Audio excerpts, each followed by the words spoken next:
Yo, what's up? This is Renz. Coming to you. That might help me. Yep. What's up? What's up? This is Renz. Coming to you live from Smoking Phoenix Cigar Lounge in Stone Mountain, Georgia. Coach Renz.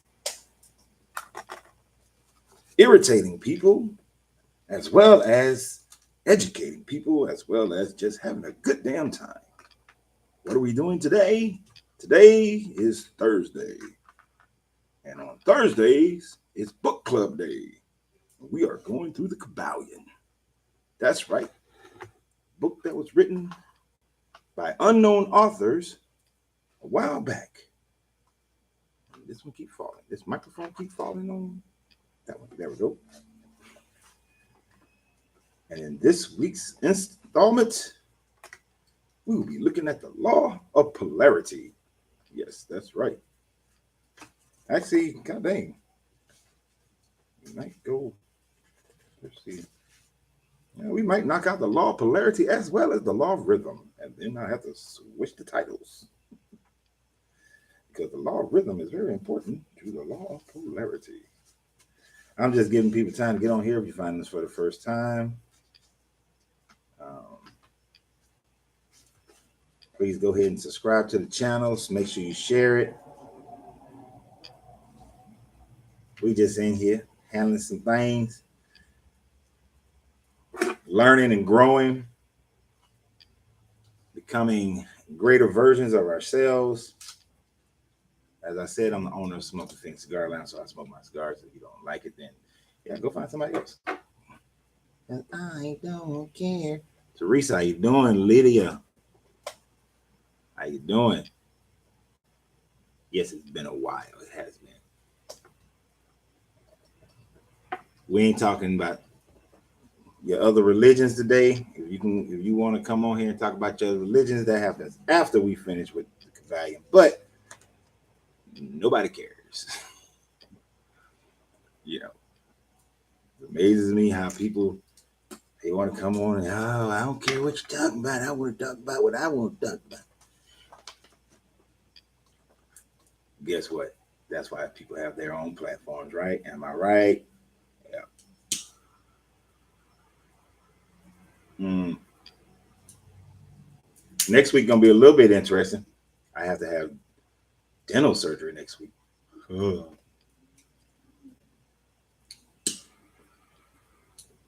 I don't know how next week gonna go. We might need to. I know we'll get our Tuesday session out the way with our what's wrong with the Bible and as we're going through Exodus. We'll do that one definitely next week. Having dental surgery on Wednesday, so I don't know how Thursday is gonna go. I know Wednesday is gonna be nothing, but we'll see. But we are into the Kybalion. All right. Into the Kybalion today. The Law of Polarity. You know, according to the guy who was on here yesterday, this book is all pseudoscience. Even though we can easily test polarity. Polarity is easily tested. Actually, pretty much every law in this book is easily tested. So, and yeah, we don't know who actually wrote this book, but right now we don't really care who wrote it. Is the validity of the information is what matters. So, because we started a little bit later than I wanted to, we're going to go ahead and jump into this Law of Polarity. We might actually do Law of Polarity and the Law of Rhythm because they both work hand in hand with each other, and it's not too many pages here. Just depending on how many questions come out concerning the subject matter, as well as y'all know how I can get long-winded on certain parts. So we're definitely gonna do the polarity, and we might do rhythm. Plus, it's kind of rainy outside, and my customers usually come later on when it's raining. What's up, Donovan? I had to wipe the glasses off. All right. I see Paul up there. I see your picture at least. What up, Paul? DD, Grand Rising. All right. let's go ahead and get this thing started. Polarity. As you know, as the Kybalion, it starts out, it gives you an axiom. So if you don't know, this is the book that we're utilizing right now. This is the book. If you've never heard of this book before, there are 7 hermetic laws, or the 7 laws of Thoth, um, from the Emerald Tablets, or the 7 Kemetic laws, 7 universal laws, and of course there are many other laws that dwell within these laws. The difference between laws and philosophies is that laws cannot be broken. You know, we have laws in America, but we break them all the time. That's not really a law, right? Grand Rising Willie, how you doing? That's not really a law. A law is something that cannot be broken. Can't break it. Now, meaning that it has to exist. Now, can you use one law against another law to kind of supersede a law? Sure. Like gravity is a thing. You can't get rid of gravity, but can we use propulsion to change gravity's effects on certain objects or things of that nature? Sure. Yeah, we can do that. So laws do interact with each other, but you are never going to get rid of the law. You just learn how to work with it. And in all these laws, so far we went through, we did the first show concerning this book, we went through the general synopsis of it, of each law. Then we did the law of mentalism, which, you know, the law of mentalism took us a couple of weeks to do because you had the all in all, the divine paradox. You know, it was a lot as far as how mental creation happened and what the universe is, what we are, all that sort of thing. So that's all in like 3 weeks. I think we did the law of mentalism. Then we had what the law of cause and effect. No, we ain't got there yet. Then we had the law of correspondence, which is what we were. Isn't that what we did? Yeah, 2 weeks ago we had the law of correspondence. The different degrees of existence effectively is what we were talking about. Different degrees of consciousness. And we can see that on Earth, there are different degrees of consciousness between the plant mind, the animal mind, the human mind, you know, and the spiritual mind. We can see, but we can just see in this matter plane of existence, the plant, the animal, the atomic as well. So the elemental, the plant, the animal, and the human mind. So we can see different degrees of consciousness, which is what the law of correspondence talks about, and how they all interact with each other and how they can all affect each other up or down.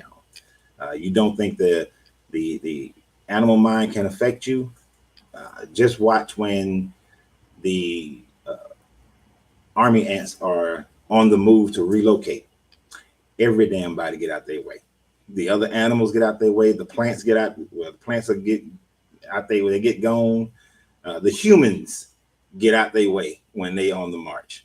So, and then and vice versa, we can affect them. If humans really wanted to, they can exterminate, you know, different animals and plants and things of that nature. To which sometimes we do it and we don't need to. We kind of kill the plant a little bit. But they all work with each other. So then you can extrapolate that there are even further degrees of minds, right? Further degrees of mind that we will not know of while we exist right now. So there is no like, oh, there's 12, there's 15. I've seen some spiritual systems try to say that, oh, there's this level. And then they just giving names to different levels because they know that the human mind needs to have a way of identifying and codifying and putting things in their little boxes. And people have a difficulty of saying there's a number we don't know. We have no idea.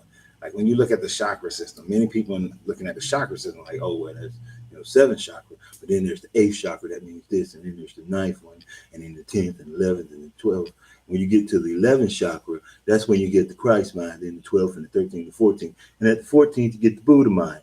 And they got to give it names. And I sometimes use those names just as references so that we can understand different dimensional planes or conscious planes. But don't no damn body know how many levels of consciousness there are above from what we see on this matter plane and what we emotionalize and reason in our mental spiritual mind. So it can be a bunch. So we talked about the law of correspondence in that one. And then we talked about the law of vibration last week, right? When the law of vibration is that everything moves. There's no such thing as death. Energy just transmutes from one existence to another existence, from one form to another form. Nothing is actually dead. Nothing has the cessation of movement. Everything moves, everything vibrates, and the rate of that vibration is relative to your output, is relative to where you are today, relative to how you feel. Everything has a rate of vibration. And we touched on it last week about how vibration, how you vibrate, where you vibrate, is relative to where you are on the pole. And so today we start in the law of polarity, and we read every word, but we stop. We don't just read through. That would be boring as hell to just read through it. If you have questions on the subject matter, we'll deal with it. If it's off subject, not until we're done. All right. And we might do the law of rhythm as well. I keep an eye on the clock. So polarity. Everything is dual. Everything has poles. Everything has its pairs of opposite. Likes and unlike are the same. Opposites are identical in nature, but different in degree. Extremes meet. All truths are but half truths. All paradoxes may be reconciled. The Kybalion. That's the axiom for it. Simply put, everything is dual. Nothing exists on its own. This is why those, like many of us, you cannot say, since we deconstruct from religion, a good God cannot exist without a duality. There has to be a duality to it. So you can't have good without evil. You can't have light without darkness. You can't have peace without war. They're on the same. It's the pole that we're talking about. So the pole is not God versus the devil. It's deity. That's the pole. Deity. You got the good deity, the bad deity, but it's all the same. It's still the same thing. It's deity, and it's people's belief in a deity that they can't prove exists, but it's their belief in a deity, right? Even when we talk about the all as a mental projection, that we are all a mental projection in the mindset of the all, we can't prove it. It's not provable. It's based on what we perceive from ourselves as to where that hypothesis comes from. But proving it, nah. Other than looking at nature and seeing the order of things, but that's still not 100% proof. We'll never be able to prove that ever. Um, so continue.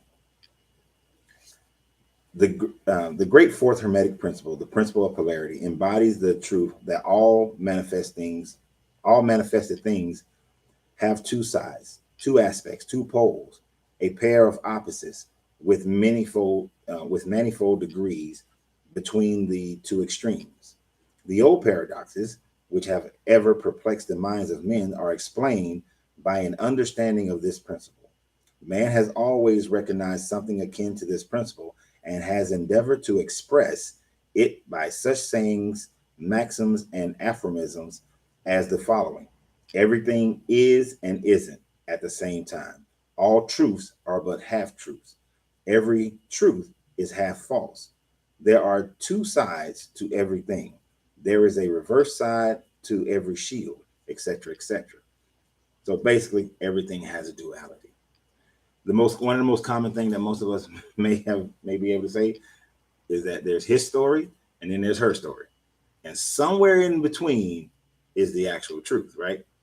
That is a very simplistic thought process on duality, that there is going to be two sides to everything. Now that example is more about perspective of what happened, you know. But the thing did happen, but there are two different sides of it. But a true representation of this would be the fact that, and I think it's one of the examples that it used in here, so we'll get back to it. It talks about temperature. There's no such thing as hot nor cold. There is just temperature. Because what's hot to me may be cold to you. What's cold to you may be hot to me. And in here, these jokers be mad sometimes because they sitting up there, they cold. I mean, let me think about it. I will turn the heat on in a minute. I do not like the cold. So when it's like early spring, early fall, I mean early spring, late fall. I got the heat blasting. They in here sweating. I don't give a damn.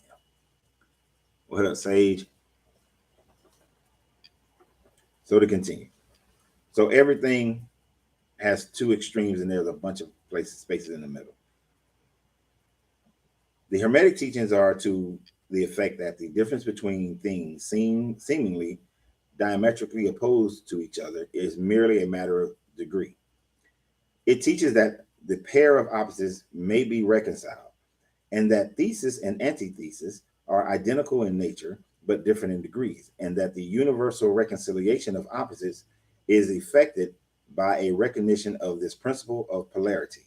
The teacher claims that an illustration of the principle may be had on every hand, and from an examination into the real nature of anything. They begin by showing the spirit and matter are but the two poles of the same thing, the intermediate planes being merely degrees of variation. They show that the all and many are the same. They show that the all and the many are the same, the difference being merely a matter of degree of mental manifestation. Thus, the law and laws are two opposite poles of one thing. Likewise, principle and principles, the infinite mind and the finite mind. So the mind, so like in this instance, I just said how the all is a infinite mind, but we are finite minds. So then but the pole is the mind. Where you vibrate on that pole may be different from anything else. The infinite mind, what we call the all, or somebody may call God, the creator, is merely mind, an intelligent mind. And we are mind. So we and the all are connected on this pole, but we are not the all because we don't vibrate. If you remember when we talked about the all, how the all in all, we vibrate, but we don't vibrate at the level that the mental capacity of the all is vibrating at. So the all in all, but all are not the all, is explained by the law of polarity. So if you guys remember that, if you was with me then, remember we said the all is in all, but the all is not the all. It is merely a difference of degrees on the pole of the mind. So we will never be the all, nor can the all be in the consciousness of us, because then the all would know that it is the all. We wouldn't know that we are the all. The all can never be separated from itself. That's when you vibrate at that high of a level. That's where you can only go so far. It gets into when we talk about the law of rhythm, the law of polarization. Or we might talk about it in here. I don't know which chapter talks about polarization, but I think it talks about that in rhythm. So so keep in mind through all of this, when you are, I want you to be able to practically use this in your practical daily life. When you're getting ready to deal with any situation, first establish what is the pole. Okay.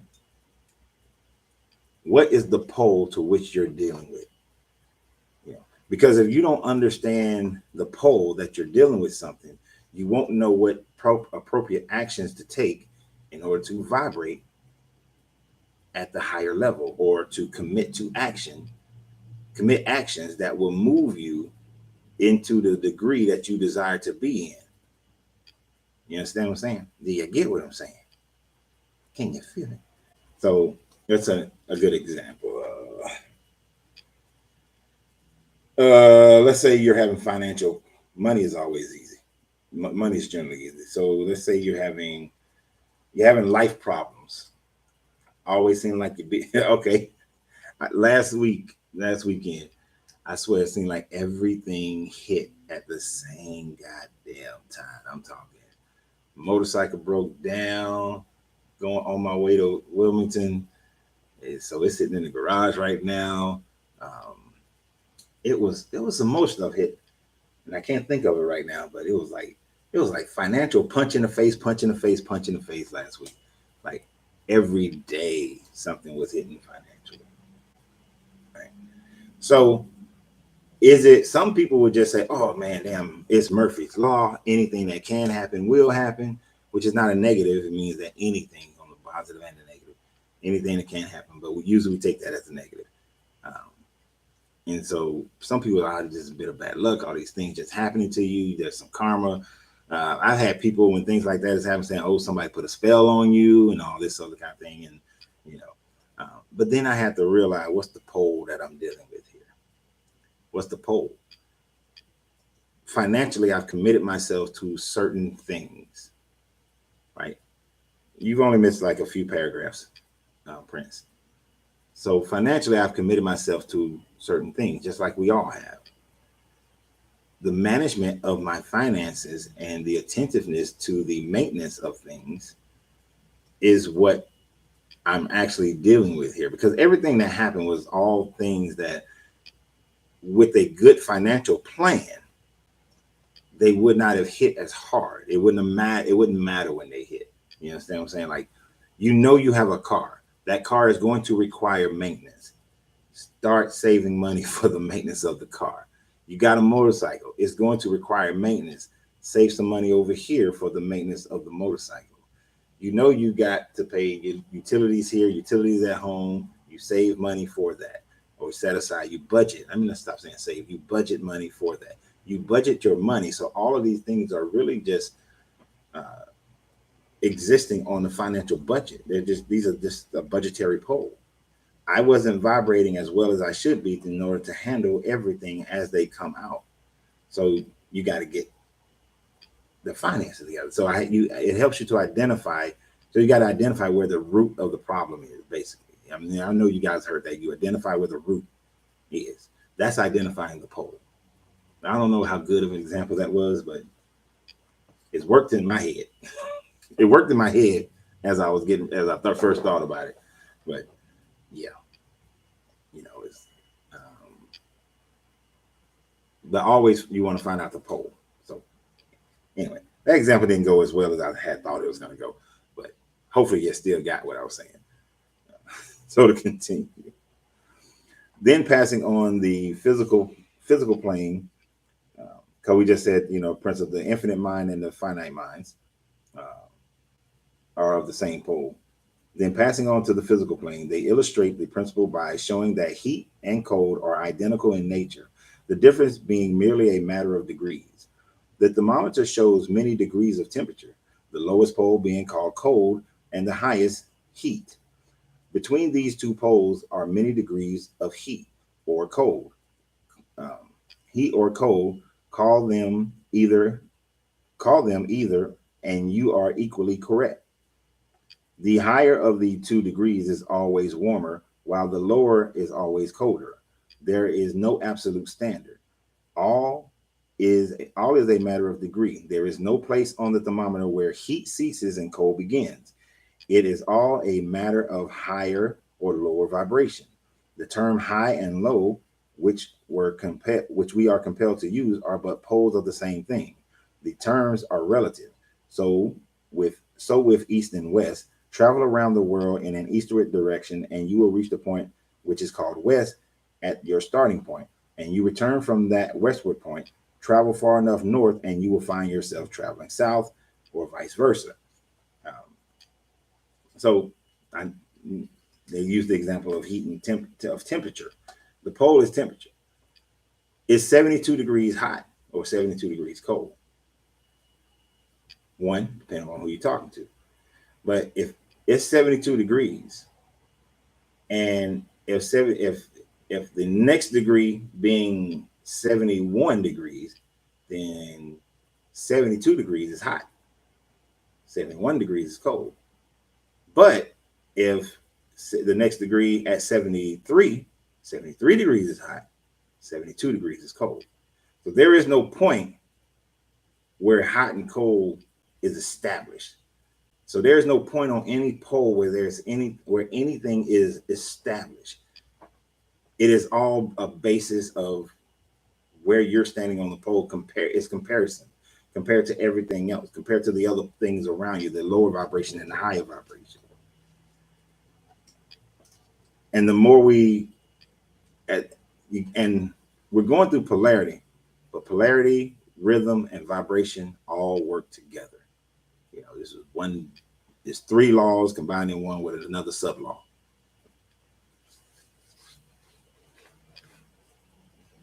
And I do like when it says you continue to travel. The east and west thing is one thing, but unless you're a flat earther, and we're not getting into a flat earth debate, but if you think about it, if I'm in Atlanta, if I start traveling north, and I just say I'm going north, all I want to do is go north. I don't want to go south. I just want to go north, right? Well, once I cross a certain point, I am no longer traveling north. I'm traveling south, but I was traveling north. I'm still going in the same direction, so it's still the same thing. Yet the degrees have changed, and now I'm traveling south. And once I hit a certain point, now I'm traveling north again, simply because what we're looking at is a ball. And so if you look at that on the surface of a ball, that's how that works. I can't do that with my coffee cup, but y'all get it. You do get it. You're going up, you're going down. But so the ball would be the pole, not so much the north and the south, but as much as the ball is the pole to which you're dealing with. And that's all. Really, as we go through this is why polarity is very short. It's recognizing as much of the truth of where you exactly are is what you should is what this chapter teaches you, so that you can then vibrate correctly. So continue. Light and darkness are poles of the same thing, with many degrees between them. The musical scale is the same. Starting with C, you move upward until you reach another C, and so on. The difference between the two ends of the board being the same, with many degrees between the two extremes. The scale of color is the same, higher and lower vibrations being the only difference between the higher violet and the low red. Small and large are relative, so are noise and quiet. Hard and soft follow the rule. Likewise, sharp and dull, positive and negatives are two poles of the same thing, with countless degrees between them. So basically just giving examples of the same thing that we already talked about. Good and bad. Now this is where we get into a lot of things that we use as far as our spirituality and when we're talking to people about certain conversations.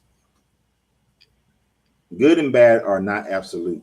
We call one end of the scale good and the other bad, or one end good and the other evil, according to the use of the term. A thing is less good than the thing higher in the scale, but the less good thing in turn is more good than the next thing below it.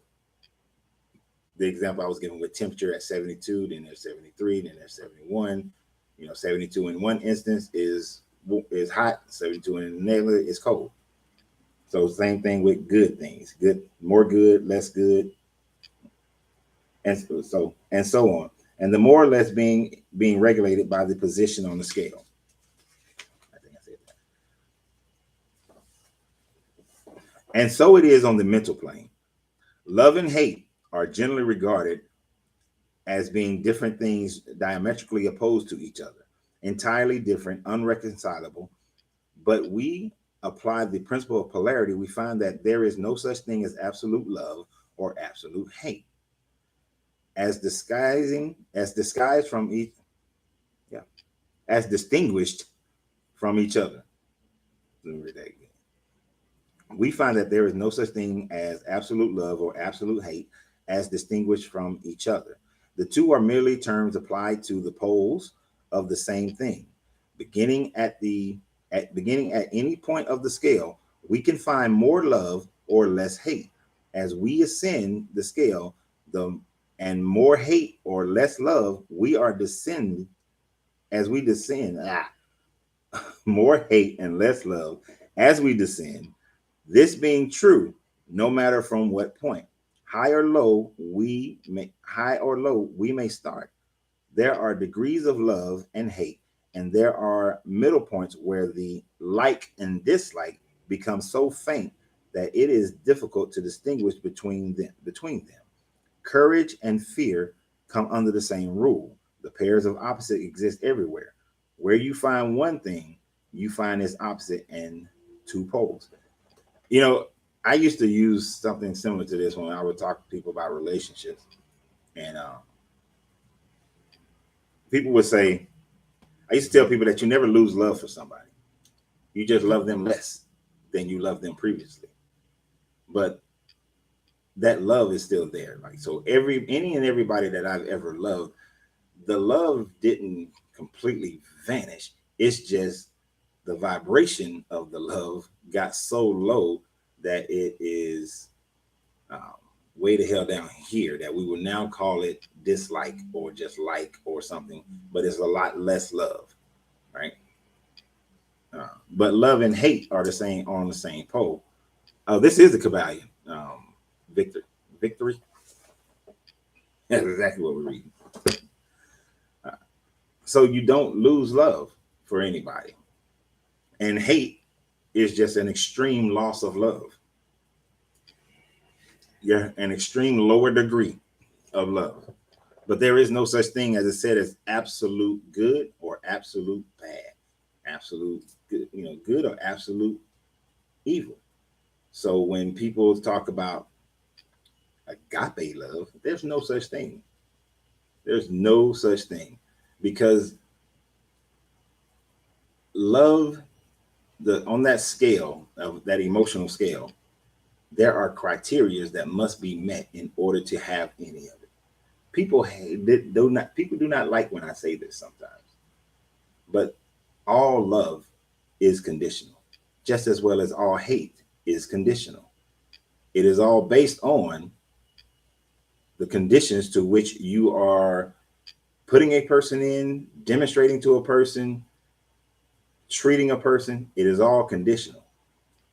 I don't have, like, all y'all on here, y'all have the love is like here, because I don't know you personally. All right. So for me to love you more, I have to know you more personally. So let's see who's on. Dee Dee, I've known Dee Dee longer, and we've actually had interactions um, where I coached her for a little bit. She's talked on the thing, the commentary for a long time. And when I was in Fort Lauderdale, we had coffee together. So y'all like this, Dee Dee like that. You understand what I'm saying? C Mac say he's gonna be here on Monday, so he right here right now. He might be right there after Monday. You know, Miss Tate, she right here, but she ain't showed up yet, so she might be right there. But you understand what I'm saying? There's no such thing as, there's always conditions around it. There's always something, you know. Um, I love the way Angelina treats me, so she get just a little bit. You know what I'm saying? She just, yeah. And it's the way she treats me, right? And so in kind, I try to make sure I'm giving it back. It's on the same pole. It's all about that. You're welcome, Dee Dee. Let's see where we at. I lost my place. And right there. All right. So we all understand that. So we all understand. Wait. I'm just gonna throw this out there. I'm not trying to be funny. This is why the God of every book does shit that we all call evil, and it's all jacked up. Because there is no absolute good. And then humans try to justify it. Humans try to justify it. Hey, Deborah, glad you can make it back. I know work is, you got to do your work. So, to continue with the law of polarity, and it is the fact that it is this fact that enables the hermetist to transmute one mental state into another along the lines of polarization. Things belonging to different classes cannot be transmuted into each other, but things of the same class may be changed. This is very important here. That is may have their polarity, but things of the same class may be changed. That is, may have their polarity changed. Thus, love never becomes east or west, or red or violet, but it may and often does turn to hate. And likewise, hate may be transformed into love by changing its polarity. Courage may be transmuted into fear, and the reverse. Hard things may be rendered soft, dull things become sharp, hot things become cold, and so on. The transmutation always being between things of the same kind of degree, same kind of different degrees. Take the case of the fearful man. By raising his mental vibration along the lines of fear, courage, he can be filled with the highest degree of courage and fearlessness. And likewise, the slothful man may change himself into the active, energetic individual simply by um, polarizing along the lines of the desired quality. So things have to be on the same pole for them to change. You can't change something that's not on the same pole, basically. It's an understanding that you have to have. This is why identifying the pole is vital to being able to change the mental state and change the manifestation of that thing. We are the Kybalion by three initiatives. If you don't do, if you, that's why I understand the pole. When I went to the Marine Corps, if you would have taken us raw as we walked into the door and thrown us into, say, Desert Storm at the time, because that's what was brewing up when I went in, the first Desert Storm, many of those guys would have went into it incredibly fearful. But over the 3 months of going through Marine Corps boot camp and then 1 month of infantry school, most of us, because I can't say everybody did, but most of us develop a level of courage in the face of combat. All the training was geared towards that. They literally said, we're going to break you down and then rebuild you, is what they tell you when you walk in the damn door and get on them yellow footprints.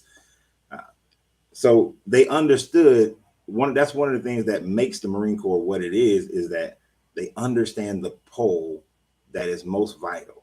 You come in fearful, you come in individualized.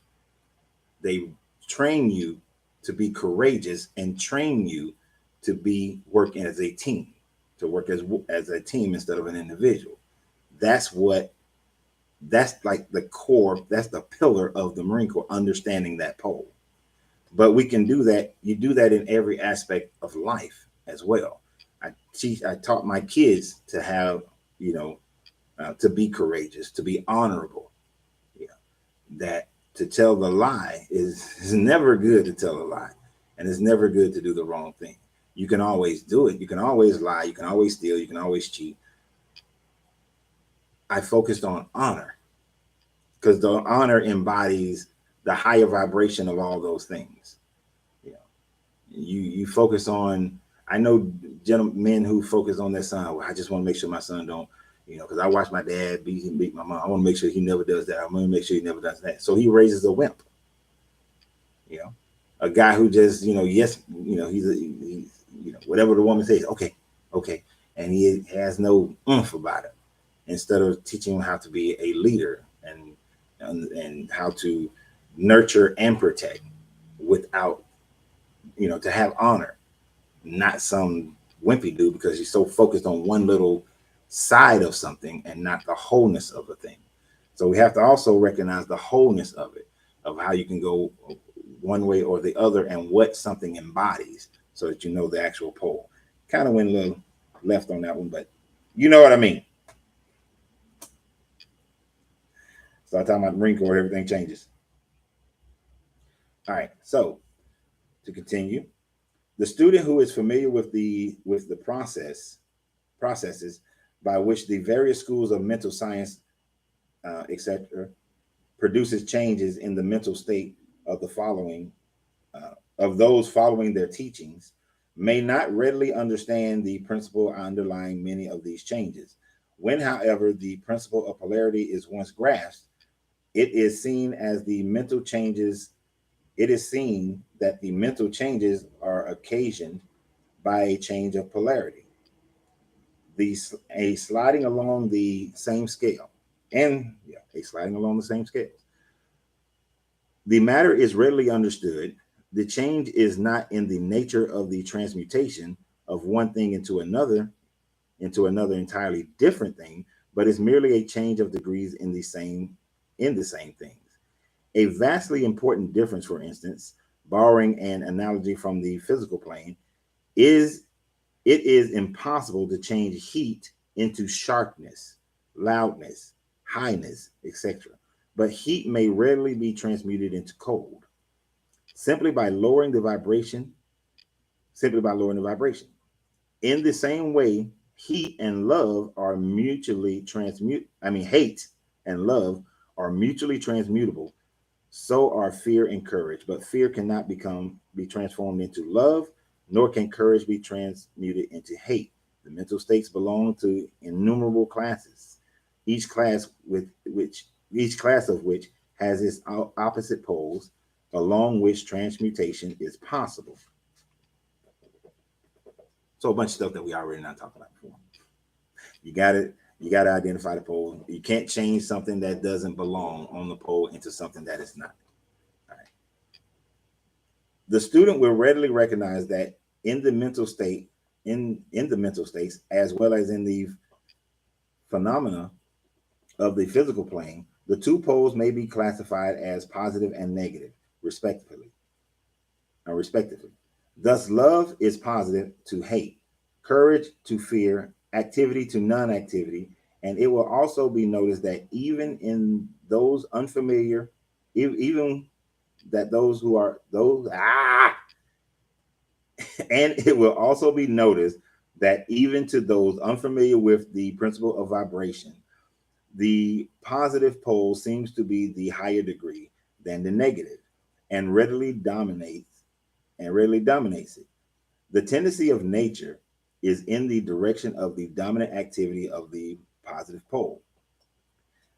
Oh yeah, and one thing that I did want to add to one of the other parts back there when it was talking about as it's talking about changing from like the lower activity to the higher activity, is that no one can force anyone to make a change in anything.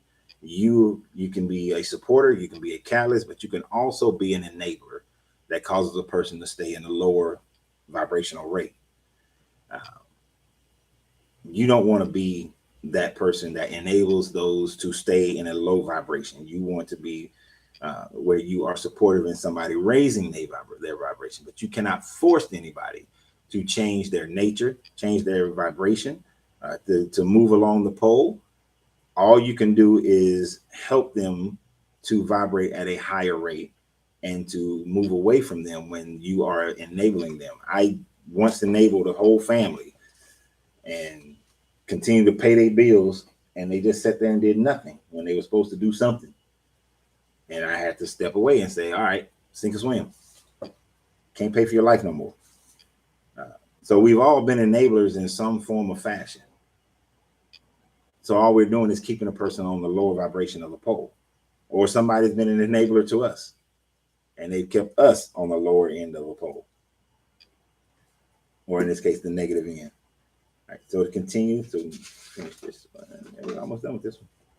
In addition to changing the poles of one's own mental state by the operation of the art of polarization, the phenomenon of mental influence in its manifold phases shows us that the principle may be extended so as to embrace the phenomena of the influence of one's mind over that of another. Damn it. I should have waited for that statement and read this. Mind over the dominance over another, of which so much has been written and taught of late years. When it is understood that the mental induction is possible, that is, the mental state may be produced by induction from others, then we can readily see how a certain rate of vibration or polarization of certain mental states may be communicated to another person. And this polarity in that case of mental states thus changed.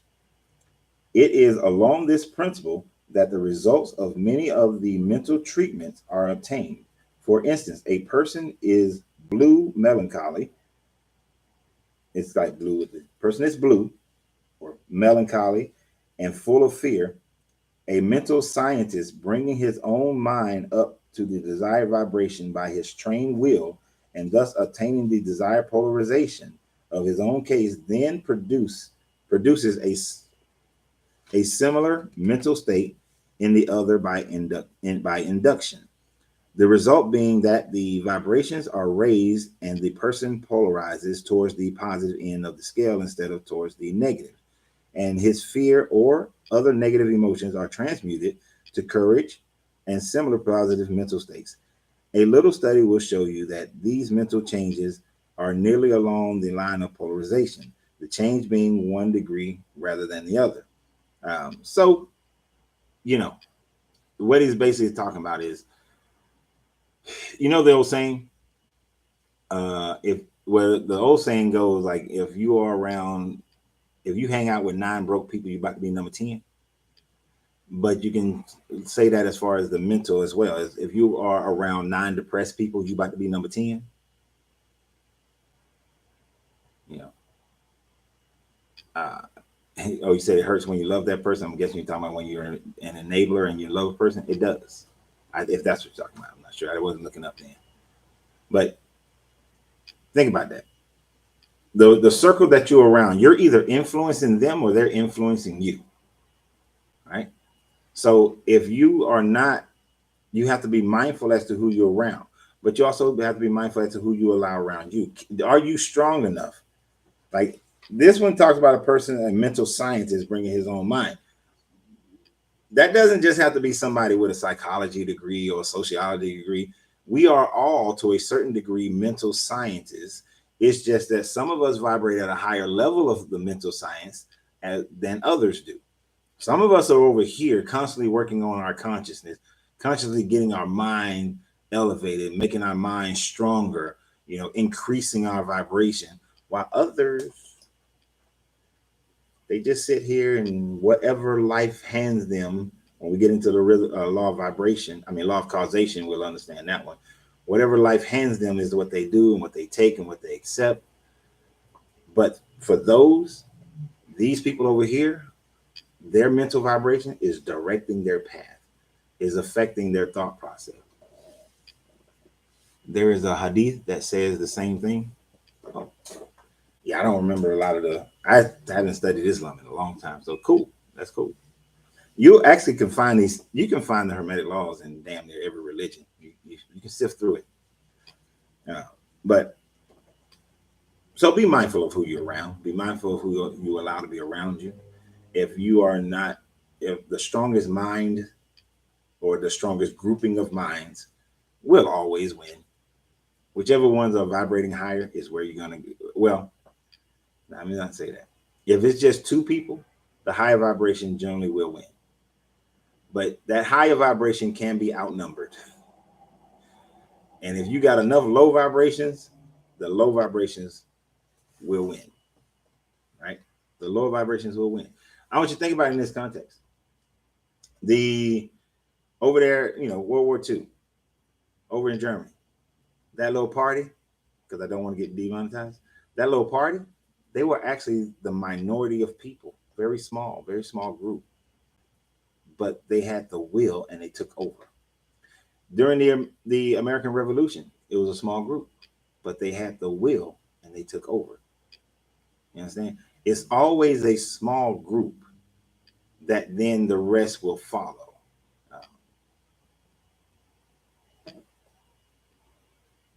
You're the second gentleman I've seen on TikTok who knows hermeticism. Oh, really? Wow. So it's always a small group. There's this thing we do in business and marketing called the law. Y'all have heard, if you've been with me for a while, I use this example a lot.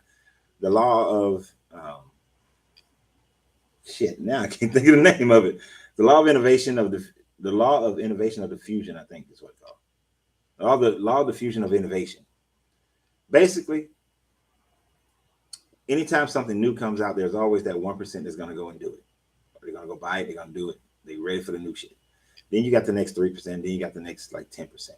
The tipping point, in order for something to start become a movement, or for something to start to become a great product that takes over, is that you have to get over between 15 and 18% of the people doing it.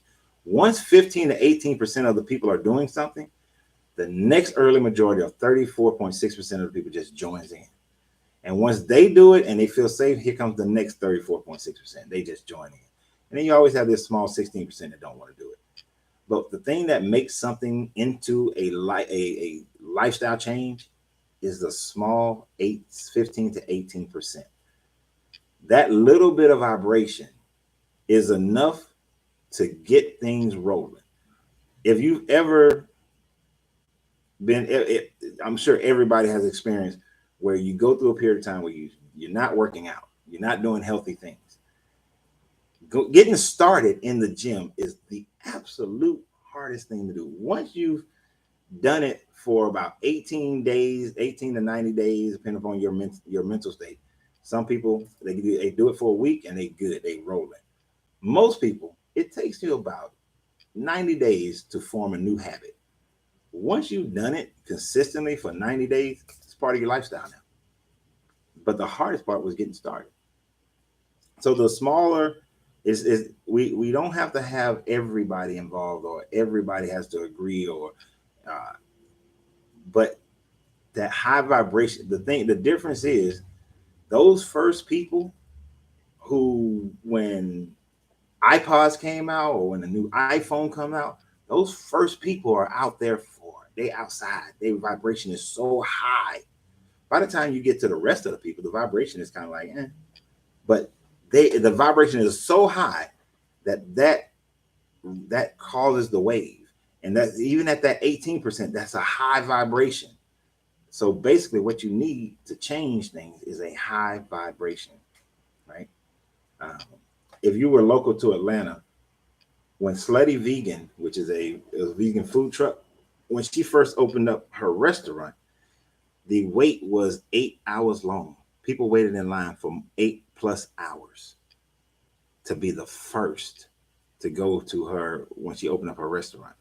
When it was just a truck, and she would say, I'm going to be here 2-3 hours before she get there. People are already in the line.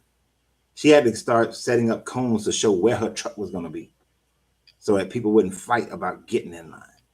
And then she'd take about an hour to get ready inside the truck before she starts serving people. You understand what I'm saying? Those people had like the high vibration to get it started. Now she's like a multimillionaire, and you might have a Slutty Vegan in your town and not even know it, because the vibration, that is not the 18% that's going as often now. I mean, we still go, but I'm just saying. In the beginning, there's this high vibration. You got to have that high vibration. Oh, they just opened one in Brooklyn, because she's from somewhere up that way. So I figured she was going to open up one where she lives, where she's from, rather. You should go. Didi said it takes her about 2 weeks to get consistency. Exactly. But it doesn't take that. You're going to have it, and it's for different things. You have different things. So the last paragraph in the Law of Polarity is, a knowledge of existence of the great hermetic principle will enable the student to better understand his own mental state and those of others. He will see that the states are all matters of degrees, and seeing thus, he will be able to raise and lower the vibration at will, to change his mental poles, and thus be a master of his mental state, instead of being a servant and slave. And by his knowledge, he will be able to aid his fellow intelligently, and by the appropriate methods, change the polarity when the same is desirable. We advise all students to familiarize themselves with this principle of polarity, for a correct understanding of the same will throw light on many difficult subjects. And it does. It does throw light on many difficult subjects when you understand what the pole is. And the thing about controlling your mental state is, as you control your mental state, you develop a control over your emotional state. because you control both your mental and your emotional state, you determine more of the output of your life while you're existing here. And if you was with us when we did the video live about the Bardo Toto or the Tibetan Book of the Dead, your mental state and emotional state is what matters. If samsara is correct, if there is an afterlife that you go through or a process of an afterlife, your mental and emotional state, the mental and emotional state of your consciousness at that moment will determine what you see and what happens, where you go, all that kind of stuff. We was talking yesterday, he was asking, where do people who commit all these evil atrocities go? It's all relative to their mental state. That's the sad part about it. It's their mental state. You have some psychopaths who feel no guilt, no shame, nor anything about the stuff that they've done. Their mental state. Even though it's, for us, it will be jacked up. They have a control of their mental state. Somebody who has no emotional remorse for committing genocide they have control of their mental state, and their emotional state is jacked up to us, but they do. It's important and vital for you to have control over your mental and your emotional state. I literally can go from happiness to sad right now. I can let the PTSD win, or I can choose for it not to win. Sometimes certain things, you see certain things, it hits. You have to decide, are you going to linger in it? Are you going to stay in it? Or are you going to elevate yourself out of it? Are you going to do what's necessary to elevate, change your perspective on it, raise your vibration on it, and so that you can elevate yourself out of it? One of my good friends,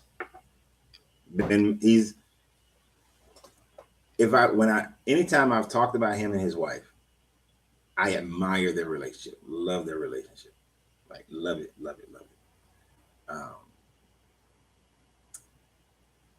Fifth marriage.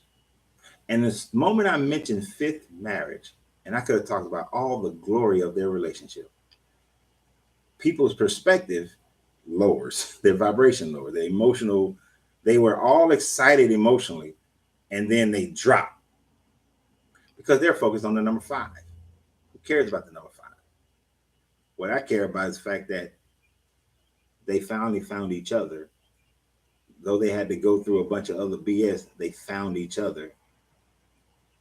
And I should say found each other again, but they found each other.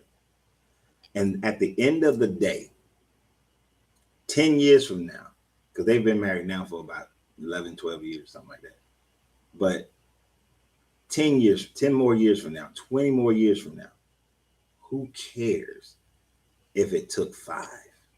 The fact that they just lived the last 20, 30, 40 years in marital bliss, that's what matters.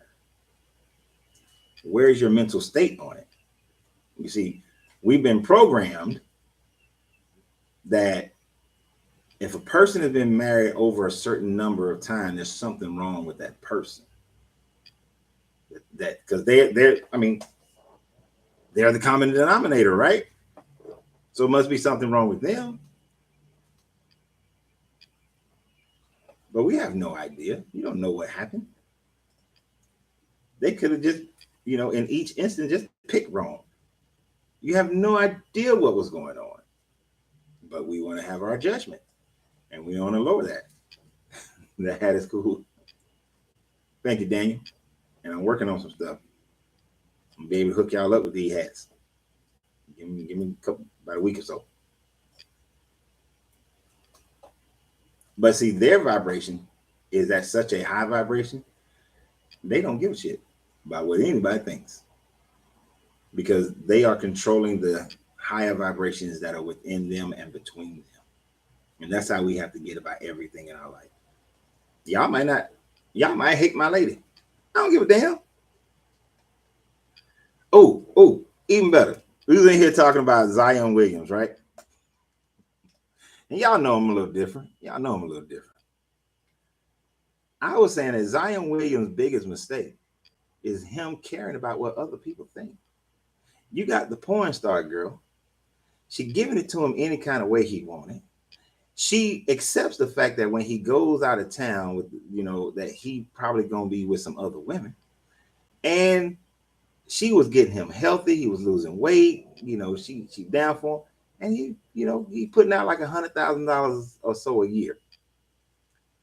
But his dumb ass gonna go. And so what she was mad about is the fact that he got the other girl pregnant.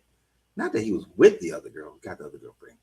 So you got porn star do everything you want, getting you healthy so that you can make more money because your health is very vital to your ability to make money. I mean, it's all about that. And she know you out here playing around. You're stupid. But he cared about what other people thought. He didn't want to commit to that woman.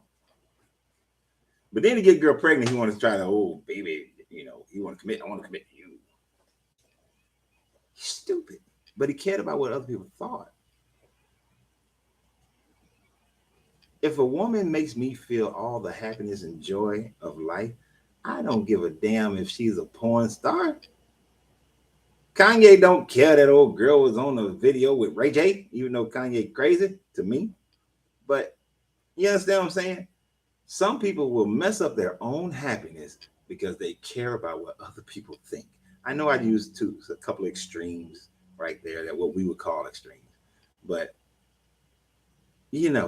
who gives a damn what other people think? That's allowing other people to lower your vibration, to take their perspective and put it on you. You don't care about them. No, you got to find where is your pole when it comes to a relationship.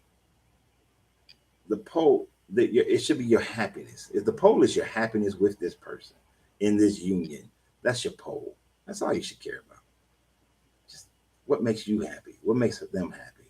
How do y'all vibrate together? What other people say and do.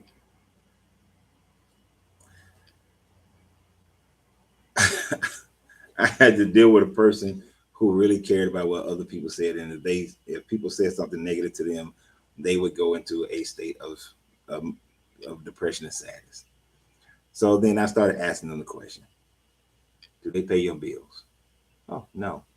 Do they put a roof over your head? No. Do they? And mind you guys, I was in the Marine Corps at the time, so gotta understand how I say this. So let me start over. I'm in the Marine Corps. Do they pay your bills? No. Do they put a roof over your head? No. Do they put food in your mouth? No. Do they put clothes on your back? No. Do you bang them? No. Fuck them.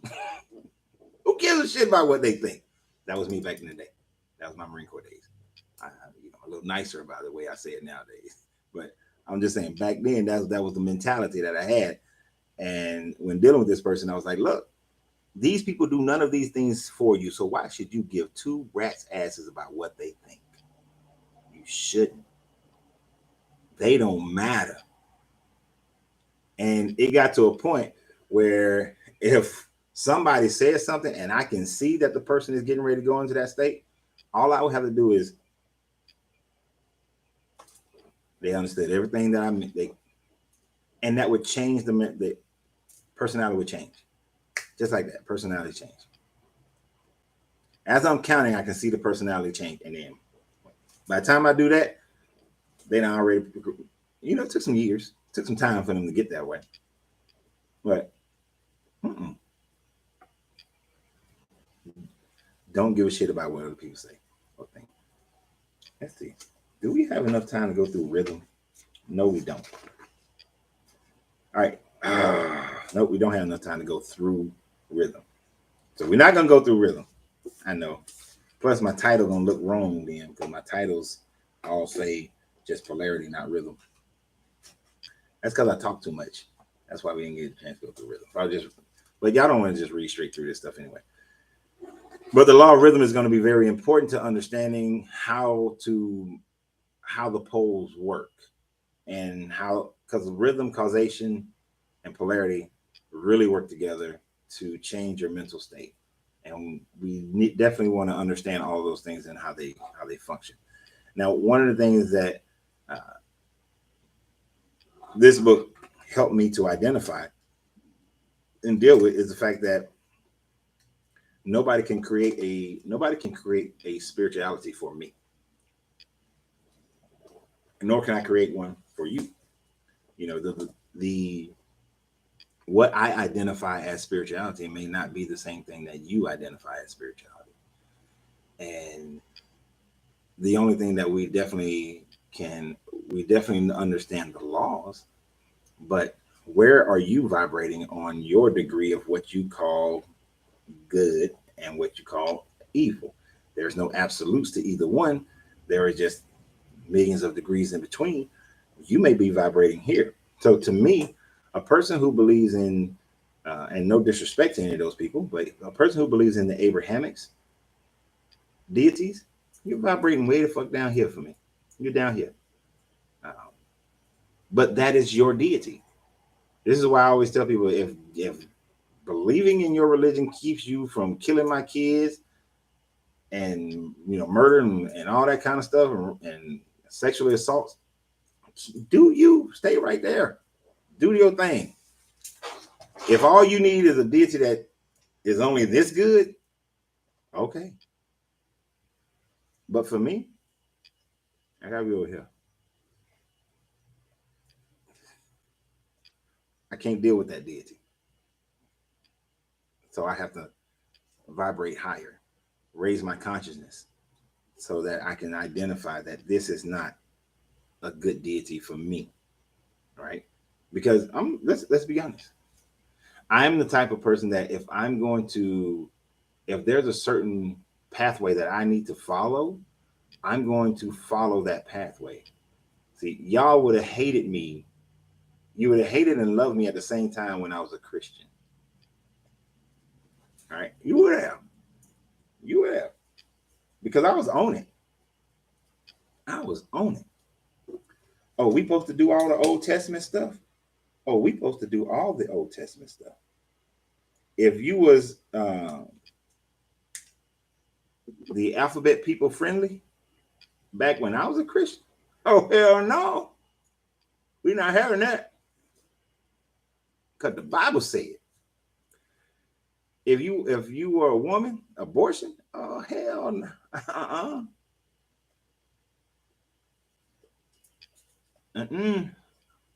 Only way that can happen if somebody else were to be the cause of it. But you inciting it yourself, no. I've been on your ass. You committing adultery, I was on your ass. You can't be a deacon, you can't be a pastor no more. You gotta go, bro. Oh, you stealing money? Nah, you gotta go. I was. Ooh.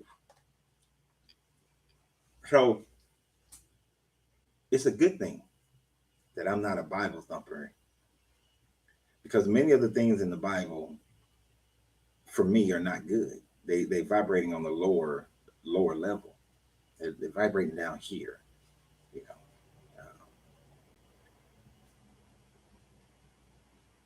To say that, all right. So to kill a person because a man slept with another man, nah, I'm not doing that. Because that's what the book say. To kill a kid because he was disrespectful to his parents, that's what the book say. Just like on Tuesday in Exodus, if somebody is found working on the Sabbath, you kill them. It doesn't say you retrain them, you talk to them, you isolate them. No, it says kill them. Okay. That's too low of a vibration for me. I can't deal with that lower vibrational thing right there. That's too far down the pole. And there is no justification of Jesus that will say you don't have to do that anymore, especially when the Jesus words that are attributed to him say that he didn't take one tittle away from the Old Testament, and that the greatest commandment is to love the Father and keep his commandments. And those are the commandments now. Gotta keep them. That was one of my struggles within churches. I was like, why are we not keeping these commandments? It clearly states it right here in this New Testament. So where y'all getting this bullshit about dispensation and grace and all that? Grace is only for you to get into heaven. Grace ain't got nothing to do with how you live your life as far as obeying these commandments. It got nothing to do with that. See, that's the kind of Christian that I was, you know. So it's good that I understood the pole and recognized that this deity is on a lower vibration. You way over here, bro. Right? You know, dare I say, I have my mental, and I do say it, my mental elevation is higher than the deity to which they worship. You understand what I'm saying? And many of you guys, you have to be confident in saying that. If you can look at what this deity is saying is how you should be, but you know that you would never, that you are higher, your consciousness is higher than that, your morality is higher than that.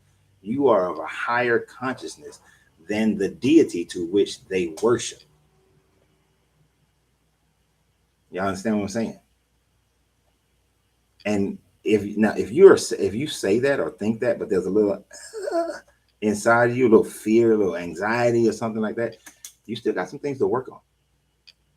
You're still a little bit indoctrinated into that religion if you still feel that when you think about that. All right. So if you felt that way, that just for a moment, just a little bit, you still got some deconstructing to do. You still got some deconstructing to do. Like I was saying yesterday, if I used to struggle with burning a Bible, and I literally went and burnt some Bibles in order to help myself get past that thing, threw some in the trash. Because although I may respect other people's desire to follow that, I don't have to respect that book, the one that's in my hand that I paid for. I don't have to respect that. The only one that I had kept and then somebody stole it was one that was given to me as a gift when I graduated from high school. And that's because the pastor who gave it to me, I respect the hell out of that man. That's the only reason I kept that one. But somebody stole it. Ain't that some shit? Somebody stole it. And they supposed to be Christian. That's the funny part to me. They supposed to be Christian, but they stole the Bible from me. But yeah, when I first read the Kybalion, when I first understood the hermetic laws, first read it. First time I seen it wasn't in a book. I mean, it was taught to me back in 92. Yeah, 92 the first time I was told about it. And then started reading it more extensively around 95, 96. That recognition of the pole of deity and that I am higher consciousness than, and working to become higher consciousness than the deity that they worship, that's the very important thing for everyone to do. I've never charged y'all with anything that I can think of or remember, but that's something that I want to charge you with. And the reason why is because you have to have that out of your system if you don't want to come back to earth and do this again, because y'all know I do believe that if you don't figure out and raise your consciousness, your ass is either coming back to earth or you're going to go to a lower level of earth. Meaning you're not going to go to be a plant. Your consciousness is too complex to be a plant or to be a bug or a camel or some shit like that. But the universe is filled with billions of planets. There is a hellish planet somewhere that is that the humanoid beings or whatever the higher life form, that their existence is, we would call it hell. Or as a debate that we was having here in the lounge, we was talking about time travel. Yes, that is some of the stuff that we talk about in here. We was talking about time travel. One guy was very much saying time is linear and you can't go back in the past. Once something has happened, you can't go back and change it. There's no branch lines and all this stuff. I was saying one of the sayings from the Sons of Mithra is that the Brotherhood of the Sons of Mithra, that time is like a river ever flowing in a circle, meaning that time is not linear, but it's cyclic, or it's you can grasp it at any moment. You can move and touch any piece of time. What if, what if, as they also say, everything in time happens at the same time. So everything in history is happening, has already happened. Everything in the future has already happened. It all happens instantly, right? Right. That's right, Victor. We out of here. Let's say it's all happening at the same time. And when you die of this body, the different lights you see, all the and those are just some and okay, and you don't go into the higher consciousness or to a next higher consciousness, and you go through the fear, and then you start to retreat into one of the many lights, and those lights represent wounds that you are now born into. What if those wounds are in other time differentials on Earth? Meaning like this. Let's say you are filled. Oh, let's say you are living today. Oh, no, even better. When I was growing up, there was this man whose house was at the corner right before you get to the hospital. And everybody knew this was the most racist man in town in Marietta. He was the most racist dude. Trained his dogs and everything, to be racist only towards, black people. Because we didn't really have Asians or Spanish people in Marietta when I was growing up. It was all pretty much black and white. Like I graduated with 3 Asian people and 1 Hispanic. So out of the city, took his house and demolished the shit out of his house real quick too. Let's say when he died and he went through his fear and all that hatred that he had, that he entered into a new womb, but his ass came out a black a black slave in America to one of the worst slave owners in history in the South in around about 1740 or 1780. And he was like in the worst. Let's say that fear causes that. You enter that womb and you can time travel. And you time travel into a different situation in time and history that's already happened. Right? I think that'd be a cool ass movie. But um, there was a point of me saying all of that. I got lost in my own personal memories of that man. Because yes, as kids we used to throw rocks and shit at his house. But oh, I think I was trying to make the point of how important it is for you to control your mental and emotional states so that your vibration is higher than the deities that you've been told about, so that you don't come back either at another time frame in a jacked up situation, or you don't you don't come back and repeat this life. Because like my man Vic is it Victory? Yeah, Victor. We out of here. We ain't coming back. What up, Donald? We're not participating in Earth again.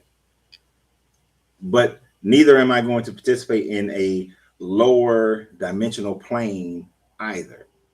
Right?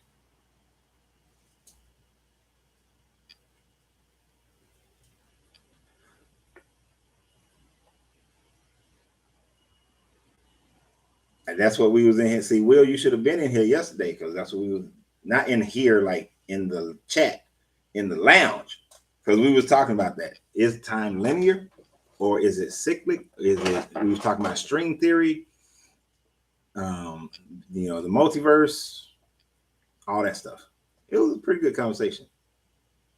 Oh hell, that man said time is cubic. That would have been. See, you could have added something to it if you was here in Atlanta, Stone Mountain specifically. But he was saying that, and basically made a statement concerning like the Akashic record, all your ancestors, everything is inside of you, and you know that's why we're linear in time. And I don't think anybody brought up the Akashic record in your ancestry yesterday, but it was a good conversation.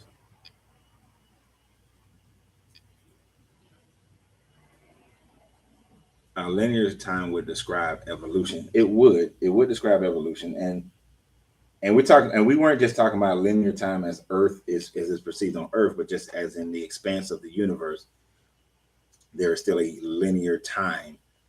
We perceive it in a linear time, but the question is, we were debating the theory of um, multiverse, uh, time travel. It wouldn't be good for me to time travel. Y'all seen Hot Tub Time Machine before? I would be Lou. I'm Lou in Hot Tub Time Machine. Not in his personality, but what Lou did in Hot Tub Time Machine, that me. That's exactly what I would do. I'd do a better job at it, but that's what I would do. If you've seen that movie, let me know. Because actually, I just watched it again like 5 days ago.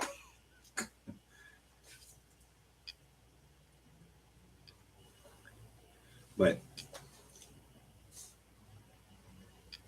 anyhow, all right. What else are we talking about, people? Does everybody understand the law of polarization? And that the most important thing the first thing that you have to do is identify when you're dealing with anything, and whether it's not just when you're dealing with a problem, just how you flow through your life. Identify what the pole is first. Identify the pole. Start with easy stuff, small stuff, like temperature. That's easy. But, when you're looking at your body physically, what's your health? We're dealing with health. What's the cellular health of your body?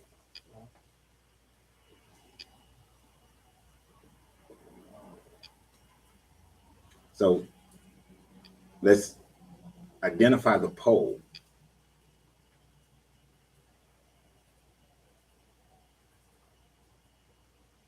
So when you identify the pole, then you can raise the vibration to whatever level you want. It's kind of like success. People, the level success, there's no such thing as failure and success. All right. If you really think about it, there's no such thing because everybody have their own degrees of it. I know a lady who's only never made more than $40,000 a year. And y'all know I've told y'all this before. She's never made more than $40,000 a year. But yet her passport, she's on her 5th passport since I've met her, and I've only been knowing her for like 10 years. But she's on her 5th passport. The last time I talked to her, which was like 2 years ago, but she was on her 5th passport 2 years ago. Where some people would say she's a failure because she's only made $40,000 max in her lifetime. Others would say she's a success because she's done more world traveling than, hell, I would say 90% of the population. Right? A person who's made $1 billion will not look at a person who's only made 500,000 and say that's a successful person, because it doesn't hit the measure of their scale. All right, we'll have a go. So oftentimes we are unhappy in our lives because we are trying to measure our success to what other people have determined is success on the pole. Identify your own level of success. Identify your own level of love that is required in order for you to be happy in a relationship. Identify your own level of health that you need to have for yourself. Everything. Identify where you are, where you want to go. And then when we get into causation 2 weeks from now, you'll be able to raise your vibration to that level, right? And you'll be able to move yourself along the pole. Once you get to the top of move yourself to that point in the pole, then we're going to discuss a law of polarization, which keeps you from swinging too far to the left and get yourself back on track to the right. But I definitely spending some time to identify the pole of things in your life that are important. Well, things in your life, period. Once you can identify them, then you can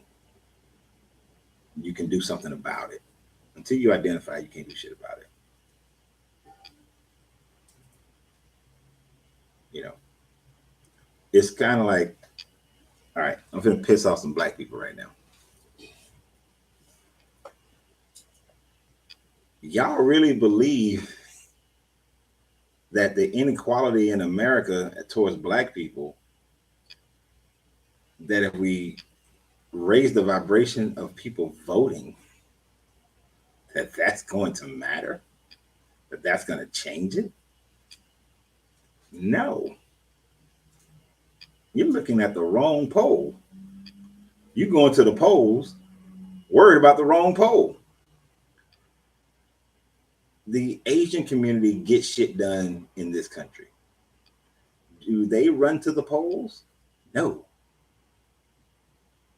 They establish a financial powerhouse, and that's why they are able to achieve things as far as treatment in this country faster than black people have.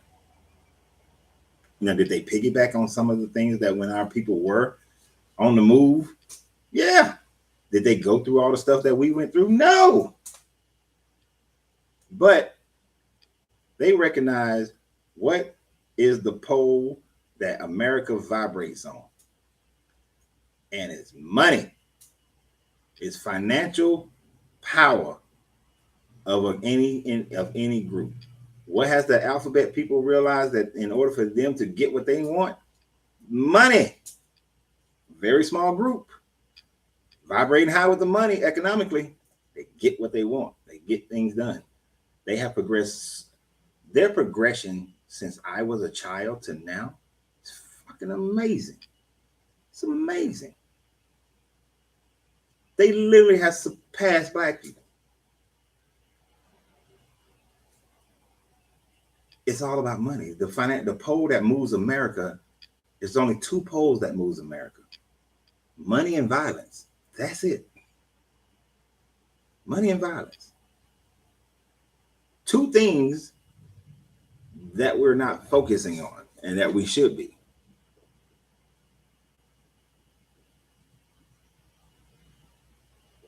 It's not gonna, it absolutely not going to matter. It adds to what's not gonna matter. A very old group as well. Yeah, there's some old ones in there, but old people die. And old people want money. They want to secure inheritance. Tell them black people no, they don't. Black people have been duped in this country to be comfortable. To be comfortable. If they believe that if people in general believe they've been heard, they will often be satisfied. But then when the next actionable thing happens, as long as they feel like they were heard again, they will be satisfied. But until you take some action, nothing will change. Does disease have something to do with the law of polarity? Yes, it can. Right? Because most of stress, when you stress the physical cells in your body mentally, you can make your cells are more susceptible to disease. But so stress, but then when you eat jacked up stuff, things that are lower vibrational foods, that can also create disease in your body. So it still exists on everything is on a pole. You just have to identify the pole. Some of our people do actually believe that they can vote themselves out of a bad situation. And you say some, I say most.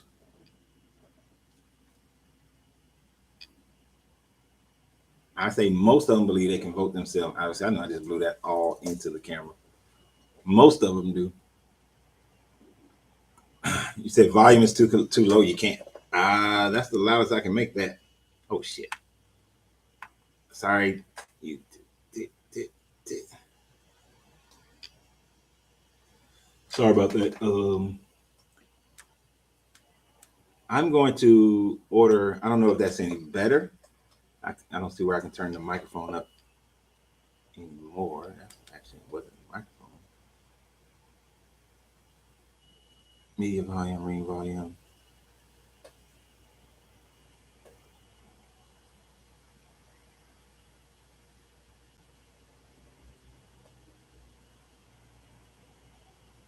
All right. I tried to mess with the thing. I can't make it go any louder. What I'll do is I order another microphone set for that phone so that that won't have a microphone as well. Is everybody else on TikTok? Is it low for everybody else? Colonizers use violence to exclusively to obtain power, and they use money to retain power. Mm-hmm. That's the name of the game. And if you think any group is going to willingly give up their power, you're fooling yourself. No group willingly gives up their power. No group would. That's stupid. You wouldn't do it today. You wouldn't willingly give up your power. He said, "Most you agree, Mississippi Mud." Yeah. Nah, I don't give them the benefit of the doubt no more. I'm too old. I shouldn't say I'm too old. I'm too higher vibration in order to give them the benefit of the doubt. I cannot give them the benefit of the doubt. Hell no. I've watched people go to the polls, and when I was 18, trying to turn 18, I'm voting, going to the poll. And the only time I've seen things change um, for black people is when you got money or you got military power. You got the power to kill somebody. You're so right. I don't understand why people think that I wouldn't give up. Yeah, like seasoned. Okay, I can get down with that one. I have yet to understand um, why people, why the ancestors, the descendants of oppressed people would ever think the descendants of the oppressors would willingly give up power. They have given a little here, a little there to make you feel like they're giving up a little power just so that you won't violently explode. The 60s was an opportunity where things could have violently exploded. And they recognize that as time progresses, the ability for the oppressed to fight back increases. As technology changes, as the numbers change, it increases. See, you can in the 1920s, you can burn down Tulsa, you can burn down Wilmington, or actually, Wilmington is. Whew, I want you guys to research the massacres that happened in Wilmington, North Carolina. Wilmington used to be it was a Tulsa. The whole damn city, Wilmington was a Tulsa by itself. But when they massacred so many people that the river, Cape Fear River, ran red. The entire river was red with the blood of our ancestors, and I didn't know that until I went to Wilmington. I had no idea, but research that thing. And each time I go up there, I learn even more about it. But back then, they could. It was easier for them to get away with it. They know that, and as the '60s rolled around, they saw the ability of organizing. Black people can organize. If they can organize, even if it's peace rallies, imagine how well they can organize if it's guns involved. Imagine how well we can organize today. So of course they want to pacify you with a little bit of power here and a little bit. Let me go give you this little bill here, this little bill there. Yeah, 1,000 cops killed unarmed black people, but we're gonna put 2 in jail.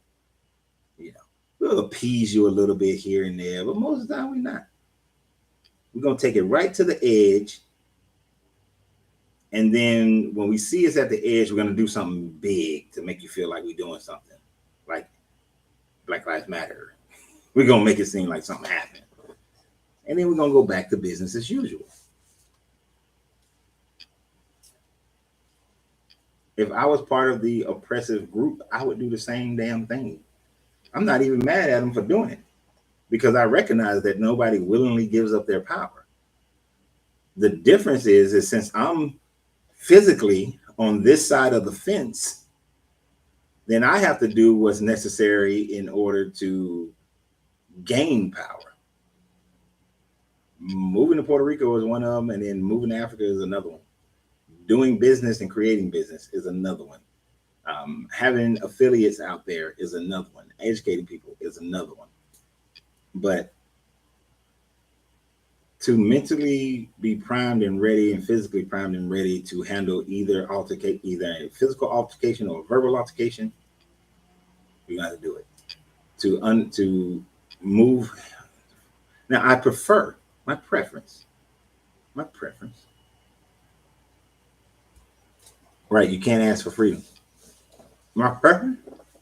Y'all know my preference. You've been on this channel long enough. You have heard me talk about the fact that I have a plan that involves us buying land, controlling states,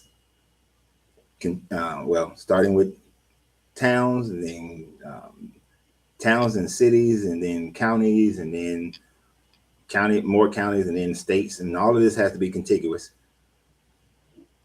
And then once you control a state, you control at least your immediate environment.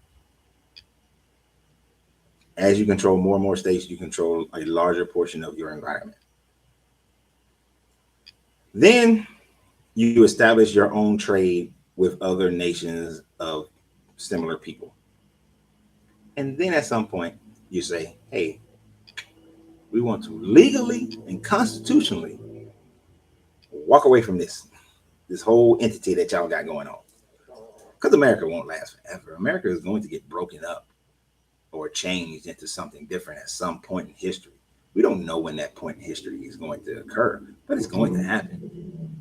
Every country does. Every nation does. No nation, there's not one nation that has been consistent forever. It's all changed. That is a damn sure law of the universe that can never be broken. Change is a constant of the universe. So America won't always be this. And if it is my preference, one of the breaks in America will be like the entire Southeast, right? North Carolina, South Carolina, Florida, Georgia, Alabama, Mississippi, Louisiana, a portion of Texas, like out as far out as Houston, some of Arkansas and Tennessee will all become a black nation. Because we will never get equal treatment and fairness as long as we are a part of America. The only way we can get some level of it is for the 46 million of us that they say that are in this country to congregate in one area, one large ass area. And even if we are within still part of the United States, to congregate, but then all the senators, all the congressmen, men and women, all the from the federal all the way down to the garbage man, the superintendent of garbage, and that not like that's the lowest position, because sanitation is an incredibly important and very powerful position. But you understand what I'm saying? That all political realms, every sheriff, every police chief, looking like us, ran by us. Every school board, every college that's in the area. And then the people are trained to take care of actually take care of the people, right? That's the only way, without full succession, is that we all have to come and move in the same area. And it's not really that hard to do. It's not as hard as you would think it is to do. It just takes it just takes an initial, you give me about an initial 100 million. I get the ball rolling. Initial 100 million. I get the ball rolling. And then people are sheep. Let's be honest. People are sheep. All of them. All of them. Once it hits a certain point, people just gonna start coming and doing it. It's kind of like, I've grown up and seen that. That's right. That 15 to 18%. That's the tipping point. I've seen it. I've seen it. I grew up in Atlanta, and first, so this is. Let me tell y'all where the real growth in Atlanta came from for Black people. Like, I already knew what Black people was getting done here in Atlanta before anything. The first thing that happened was Freaknik. All right. When Freaknik grew to be more of a national thing instead of just a localized event, a lot of them college kids, they was like, they didn't leave. And as the ones from up north came down here and they saw the price points on everything and the job opportunity, they didn't leave. They stayed. It was like, shh, this is better than what I got at home. I'm living better. I got my money going longer. I got better standard of living. They didn't leave. They stayed. And then they telling their friends and stuff. Because Atlanta used to just be filled with people from Atlanta or the Southeast. And then they all start coming. Then the goddamn Olympics. The 96 Olympics happened. And a bunch of people came down here. A bunch of Black people came here. And they saw it. And it was like, oh, Chocolate City getting the Olympics. They were excited. And they got down here and they saw the housing. They saw the opportunities and the jobs. And then the companies.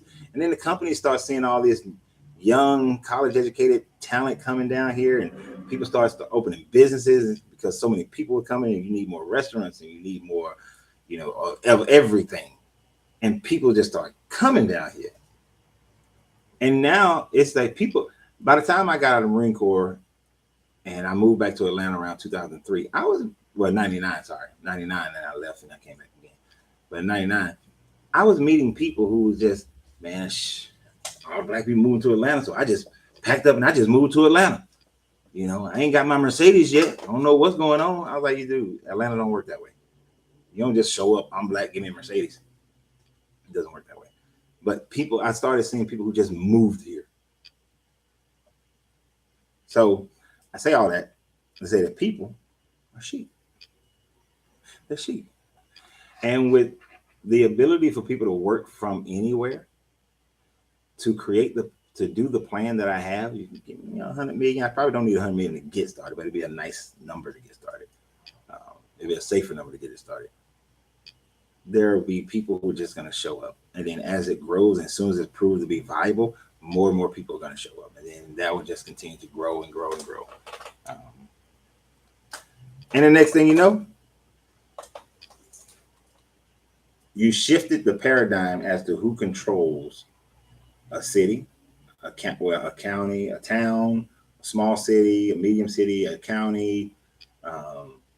Now you shifted the paradigm who owns the next county and the next county and the next county. And once enough counties have shifted, you control the state. And when you control the state, now you can start to control everything in the state.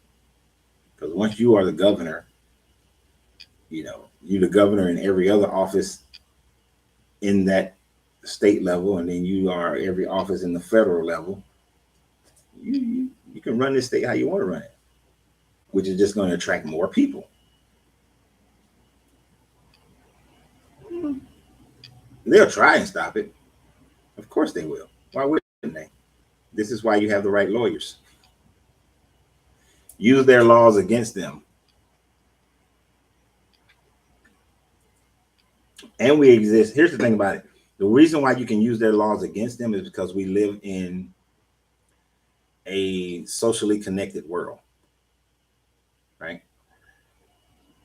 It is more difficult to commit atrocities against a group based on their race nowadays because you can inform the world about it, and world outrage matters.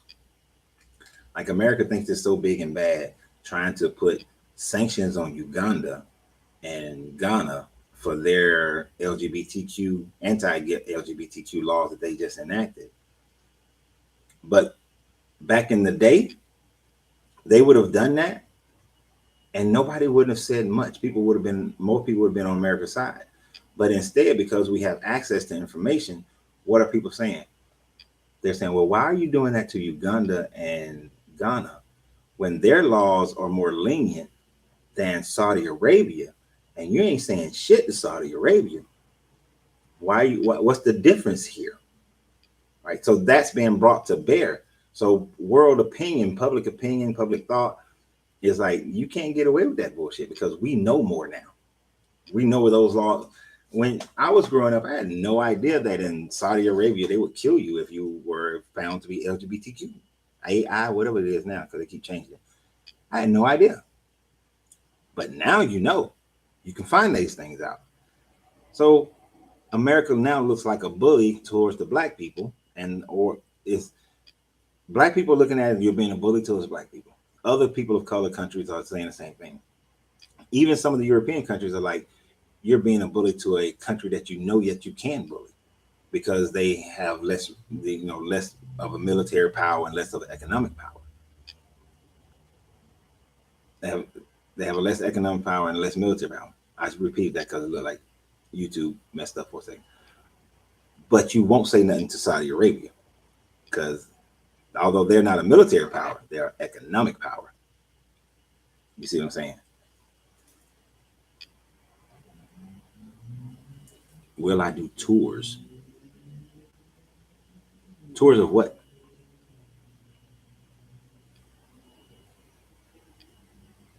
When I create black land, or when I go to Africa, or when I go to Puerto Rico. I mean, I'm gonna go to Puerto Rico in December to find a house that we gonna move into, and then at the end of January, I'm moving. And then I just saw this thing where Puerto Rico, so there's a campaign I didn't even know. I just saw this morning where they talking free Puerto Rico.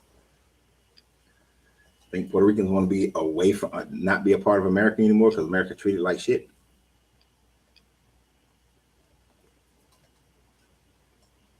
That would be interesting.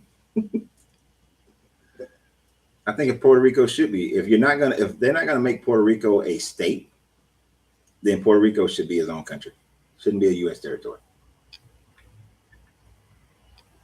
Puerto Rico's the Virgin Islands, the Samoan Islands, Guam should be its own state. It should either make it a state or let them be free. Or like going to Egypt or something like that. Maybe one day. You think I like y'all like that, Donald? You think I want to spend hours and days and days and days with you, Donald? I don't like you like that. No, just playing. Uh, that would be something like that. Okay, so this is what would have to happen in order for me to do tours. One, I got to be able to spend a ton of time just in my studies because, when you go on these tours and sometimes when you go with tour guides, the guys aren't giving you the right information or they're giving you the bullshit straight up information, especially in Egypt. Especially in Egypt. I came to realize that many of the things that the tour guides was talking about in Egypt was completely wrong. And they're just following the narrative of what this one dude, I forgot his name, um, says is going to be the narrative. So I need to be able to study for some time before we go somewhere. The second is I got to finish paying off this child support before I can do any tours anywhere. Y'all know I'm transparent. I don't care. Yeah, I had some bad years of business. I got behind. Got to pay that off before I go anywhere. You know, um, but I can see that. I can see some tours. As long as people don't. You see, I like people, but do I like large groups of people? That's the question. Because in large groups, everybody want to be made to feel special and happy and have things work out for them their way and all that kind of stuff. And I'm just not that kind of person that's trying to pacify everybody. Because we get on a group and let's say this is the itinerary, and then somebody's like, well, I don't want to do that. Let's all do this. I'm more to say, this is what I planned. You don't have to go. You want to go over there, go on. Ain't nobody stopping you. You're grown. Go do what you want to do. I'm not gonna be like, well, let's all get together. Well, maybe we can figure out how we can do both of them and all this. Hell no. It's the plan. You either go with the plan, go do something else. I'm not mad at you. This is where we're gonna be at this time frame. You want to come back to the group? Come on back to the group. But there's people who get all butt hurt over that. So I'm not sure if I'd be a good tour guide. Because I don't care about your feelings when it's something that's you don't have to get in your feelings about. You know, you should be mature enough to say that. Because I could go on a tour. I've gone on tours, and I didn't like certain aspects of the tour, so I went and did my own thing. Then I met up with the tour group again later on. I don't see what the big deal. I've been on vacation with people. They want to go do something I didn't want to do. Y'all go ahead. I'll be all right. I had a good time by my damn self. So it'll be something that I look into um, in a few years when I get this child support thing handled, and then because I will be doing a lot more archaeological travel after that. Um, you know, Lake Titicaca, the Nazca line, Teotihuacan. I think I might have said that wrong, but that you know what I'm talking about. Yeah, there's a Easter Island. I want to go to Australia to see the Great Mound, but everything in Australia seems like it's built to kill you. Australia seems like like they want to kill you in Australia. Like all the animals that designed to kill you. It's like that movie After Earth. Like Will Smith had to have gone to Australia and then be like, damn, this is a good movie idea right here, After Earth.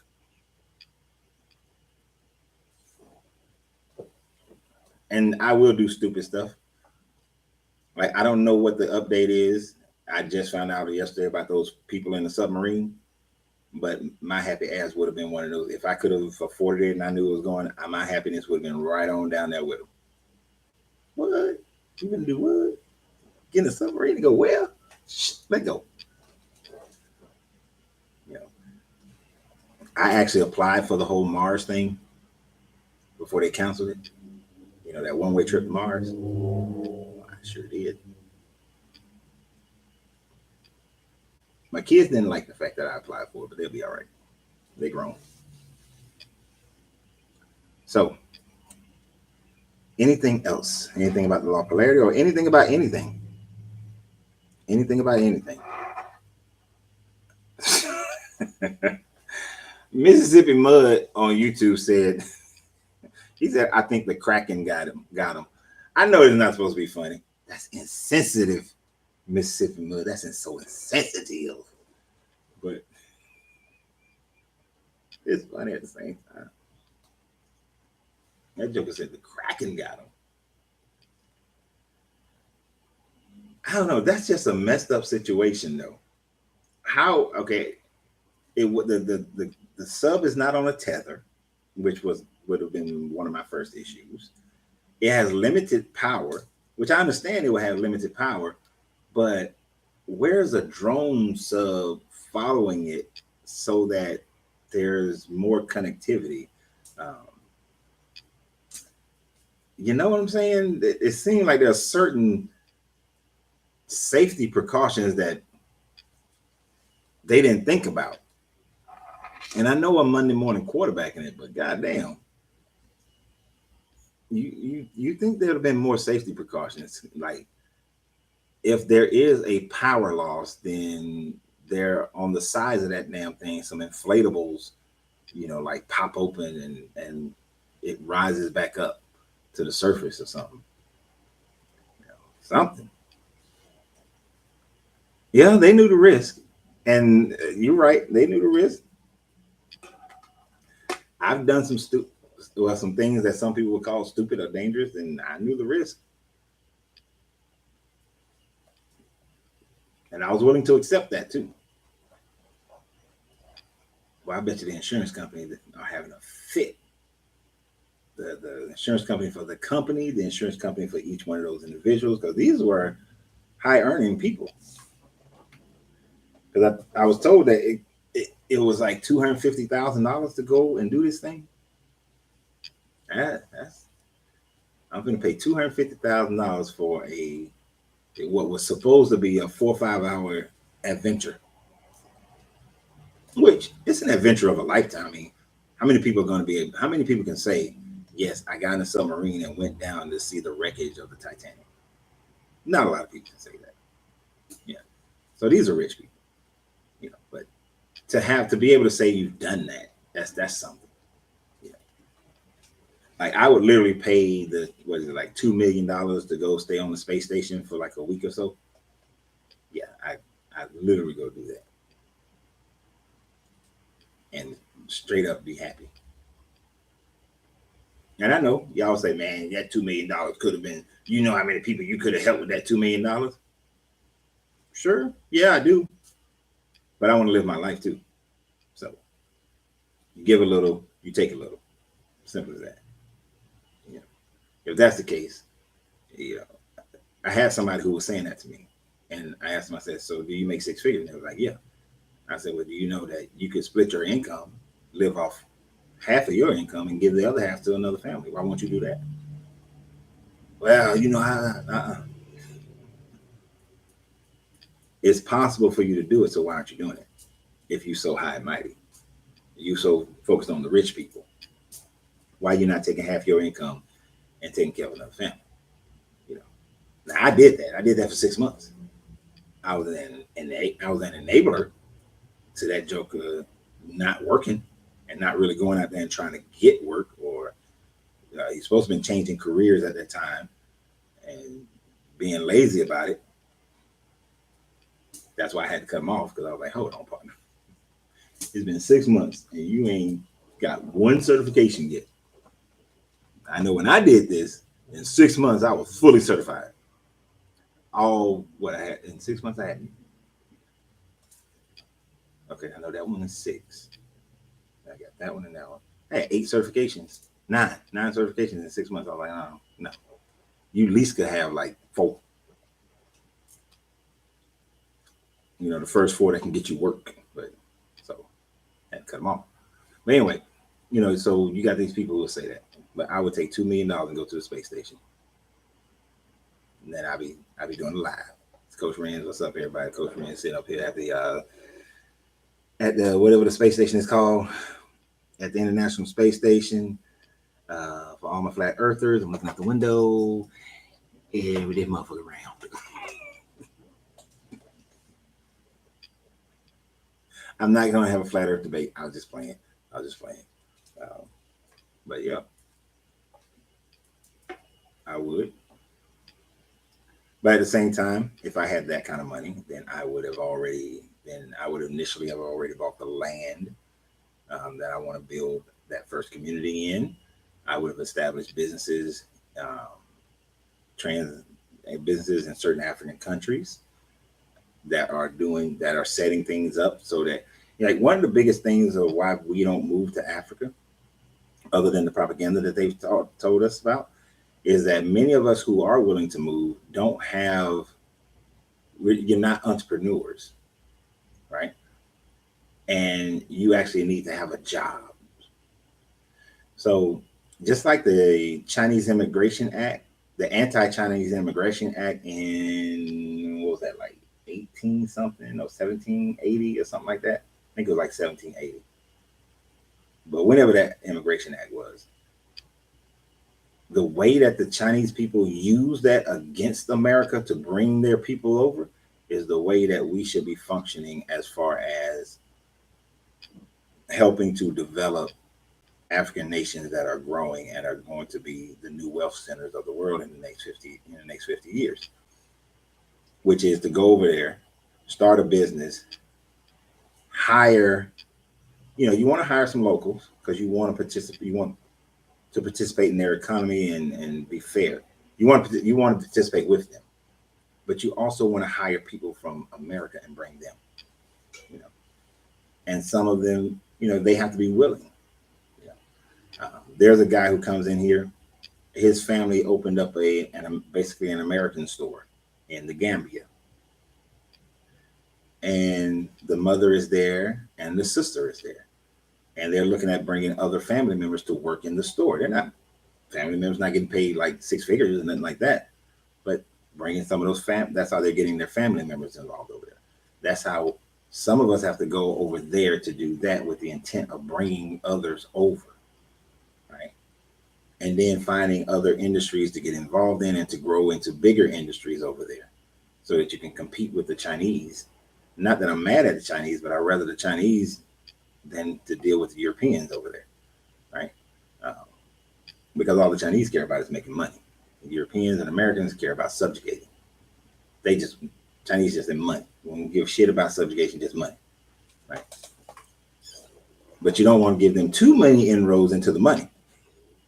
So that's why we need to be over there getting, having those inroads, because we need to have a like-mindedness of supporting both countries.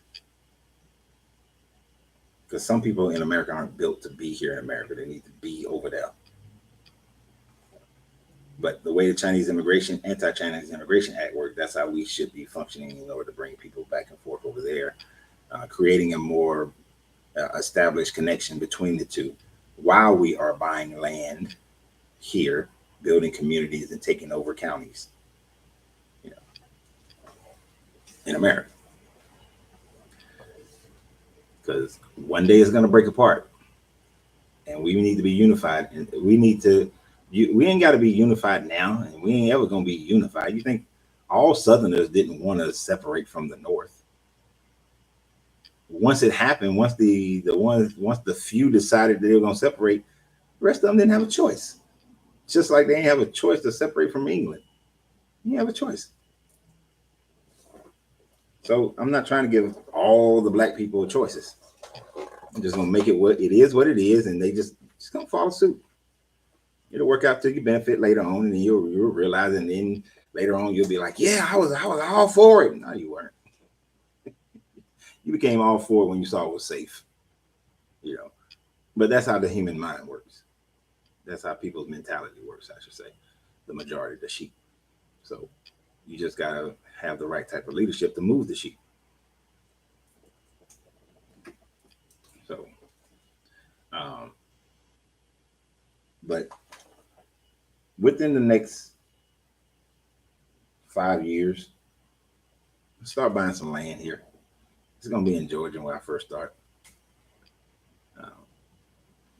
And then we'll see who comes along and jumps in. If nobody does, hell, I just keep doing it by my damn self. Because I've never needed people to agree with me to do something.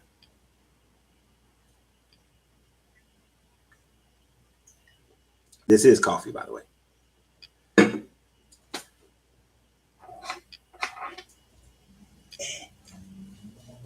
Now is the best time to start something in Africa. Once China builds Africa to a 21st century infrastructure, everyone who got there early will be on top. He's right. I just call him Boondocks because I can't see his name doesn't show up. But Boondocks is right. If you wait, if you're one of those 34% on the back end, you just transferring your same level of financial power levels to another country. If you want to be on the higher echelon, if you want your generations to be on the higher echelon, the best thing to do is to start making your way into Africa within the next 10 to 15 years. Within the next 10 to 15 years. And that's been nice. That's giving some extra time. There are certain countries that is going to be too late in 10 to 15 years. Like certain countries like Kenya, you're going to be too late. You got about 3 to 5 years left before Kenya is not as easy for you to build, like Akon said, build a Fortune 500 company, or just to build a nice country, a $1 million country. Kenya, you got about 3 to 5 years. Rwanda, you got about 7 years. Uganda, you do have about 10. Uganda and Tanzania, you got about 10, 12 years. Well, 10 to 15 years in Uganda, 10, 12 years in Tanzania. But Tanzania, when they build that rail line, when that rail line is finished, it might gonna speed up they progress. Ghana, you got about 5 years. Togo, Benin, about 7 to 10 years. Senegal, about 7. Gambia, about 5. South Africa, you too late. Nigeria, you too late. What's another place that people are looking at going to over there?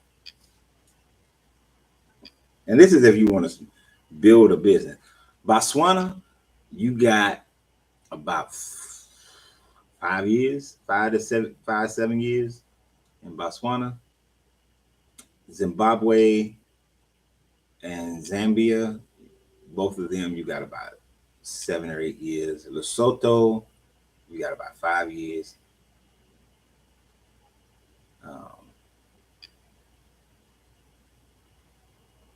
That's about it. Right now, some of the other countries, they're not ready. The DRC, there's a difference between Congo and DRC. Congo, you got to let them square away some more things first before you go to Congo, period. DRC, you got about, let's see, DRC is going to be part of the East African Federation. So about 7 years. What man say?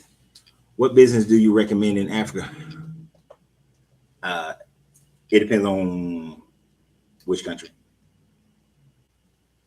So there are certain businesses that you can get into in most countries. Farming, agriculture, and animal husbandry. Most of the countries. Most of the countries that I named that you still got time, you can get involved in those. Especially, I was watching this brother in where is he at? He's in Uganda. He was a doctor, and I think he was either in America or he was in London, but he was a doctor, and he went to Uganda and he started chicken farming, egg farming. That brother became a millionaire in like 2 years. But construction, any construction in most of these countries, construction is still something that's very viable. Whether you are actually doing the construction or you're renting out equipment rental, because you can buy construction equipment cheaper over there than you can here. Transportation is pretty, in most of those countries, you have opportunities. Like I said, it depends on the country. If you're an IT person, then you're more industrialized countries. See, IT is one of those things that South Africa still has a little bit of a window. Nigeria still has a little bit of a window. But your best place if you was an IT person would be your Ghana and Senegal, Kenya, Rwanda, Tanzania. Those would be your better places for those. So a lot of it is relative to what. So I need to know what you want to do, and then I can tell you where you probably should go. Uganda would probably advance the quickest. China, Russia, and Saudi Arabia will want to be first in line for Uganda's gold resources. I understand what you're saying, but it's just that Tanzania, Kenya, and on that side of Africa, Tanzania, Kenya, Rwanda, and Ethiopia has had such a huge head start on them. Like right now, Rwanda is becoming the financial transaction capital of East Africa, and will probably proliferate that through Africa. They're becoming like the Singapore of Africa. Tanzania, because of their um, at Dar es Salaam because of the port to the Indian Ocean where they're located. I mean, they are continuing to develop that port. I mean, it's already a nice big city anyway, but they're developing that dang on port even more and more. You're going to and with them building a bullet train system, being able to move and transport their products, and then they got the beach. They got what's the Zanzibar? Uh, the hospitality community is going to hit Zanzibar real hard. You know, they're gonna hit that real hard. I sent you a message. Please check when your live ends. You sent the message on which platform? On TikTok? I'll look it up. I gotta figure out how to look it up. I'll look it up. I think it just pops up when I'm out of there. But I'll check it out, Prince. So what do you do right now, Donald, or what are your talents right now?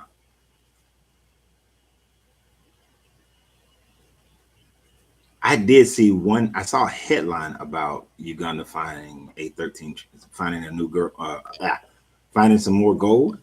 I didn't read it. Whew. That would make a huge difference. That would make a huge difference.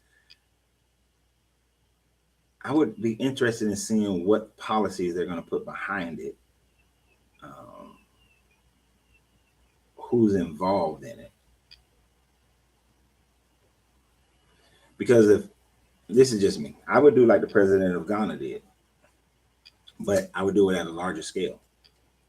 So the president of Ghana, Addo, I think a year ago, he told the world that he is going to that Ghana is going to focus buying the gold from all their gold mines, and then within a certain time frame, their money is going to be put back on the gold standard and not this IOU credit debt standard. The world was pissed because that will make the Guyanese dollar like it'll elevate it to a whole nother level because it's backed by gold. Since Uganda is part of hopefully they will get the East African Federation completely formed up this year or next year. Since it's part of that, then I think I'm about to get a customer. Hold on.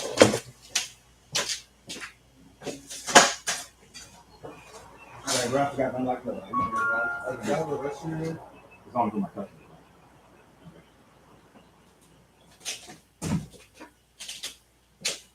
Hell no. If you ain't a customer, you ain't using my restroom. I don't do that. Nope. Got to be a customer to use my restroom. Restroom costs money. So,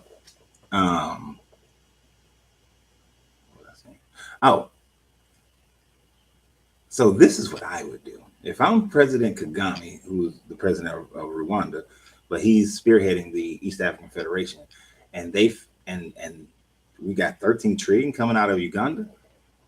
Whatever the monetary system that we develop for the East African Federation, it's going to be backed by gold. I would use that gold to back the East African Federation's economy. Then that would make the East African Federation,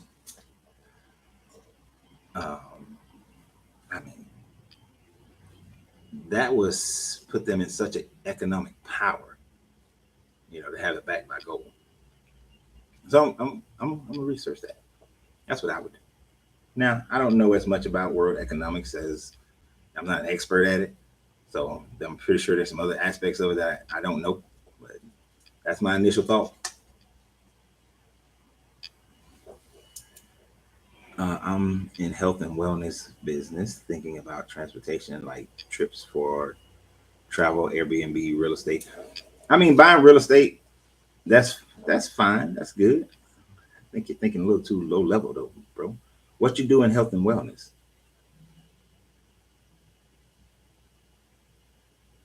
I mean, because don't get me wrong, I'm not trying to sell you short. Airbnb trips and that's basic. That's what other people think about, and there is money you can make in that. But why? But if you can, why not have community?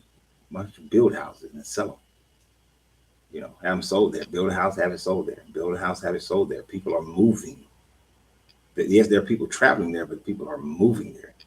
To get a house built in Rwanda or Uganda, the actual, like, with construction and labor, you can get a house built for less than $10,000, a moderate basic house for $10,000, and you can turn around and sell that house for 60. You see what I'm saying? If you're gonna do anything dealing with real estate, I'm buying, I'm building and buying, I'm building and selling, building and selling. And then as you build a few, you economically raise yourself up where you can start building higher end communities because people are moving. You know, um, at best, with an Airbnb, you can expect an 80% fill rate. So I'm not saying, I'm not shooting the idea into the dirt. Maybe you start with it, but if you can buy an Airbnb, if you can buy a house, you can actually get one built cheaper and then sell it.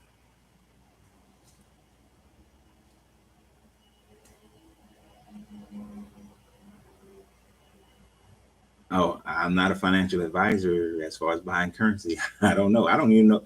I wouldn't even answer that question right now, even if I was, because I haven't done any research on what they plan on doing with that currency. I mean, the first question is who's digging it, who's refining it. Is it being refined in Africa? Is it being refined in Uganda, or are they sending it away to somebody else to refine it? You know, and then are they, after it's refined, do they have to buy it back? What's the deal? Because if they just, oh, here's our raw gold, we're gonna sell it to you for this, and then China gets it, China refines it, and then China sells it, as a higher price, and then even if Uganda wanted some of it, they got to buy it back. Hell no. But you got to find out what they're going to do with their currency. Are they going to um, back the currency by gold? This now, Ghana has said that they're going to back their currency by gold by a certain time frame. So if you're talking about Ghana, that's different. If you check and see how much of it they've been buying, what is the level that they need to buy in order to actually back their currency, and that should give you like a time frame on whether you should buy the Guyanese money versus buying somebody else's currency. And if you're in health and wellness, uh, man, I think we talked about this before, Donald. I would set up, clinics, and didn't we talk about setting up, CRA? What is it, CRA? CRA, clinical trial, clinical trial clinics. Clinics that also does clinical trials, things of that nature. You know, and I think we broke it down to where I forgot what a nurse at a certain educational level can run it. You don't even have to have a full-fledged doctor yet, or you can have multiple clinics and have a roving doctor. But setting up clinics, everybody need healthcare. People gonna have to go to the doctor, and either the government's gonna be paying for it, or some other organizations paying for it, or the individuals are paying for it, or the companies are paying for it. Yeah, I think we talked about that. If we talked about that and you forgot, there's gonna be repercussions and consequences.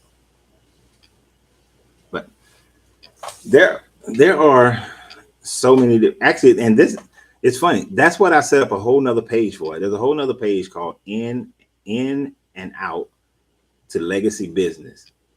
I set up a whole page. It's on YouTube, it's on TikTok, it's on Facebook.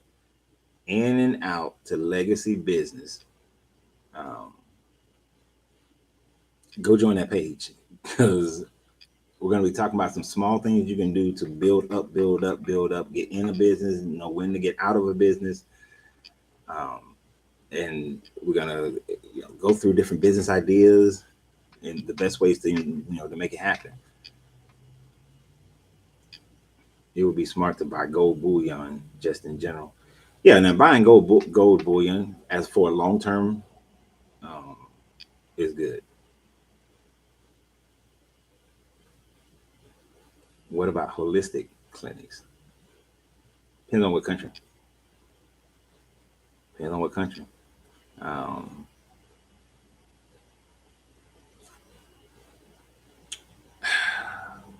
it's that religious thing. The thing about it, I get more venom from Africans, people who are on my pages, than I do from Americans.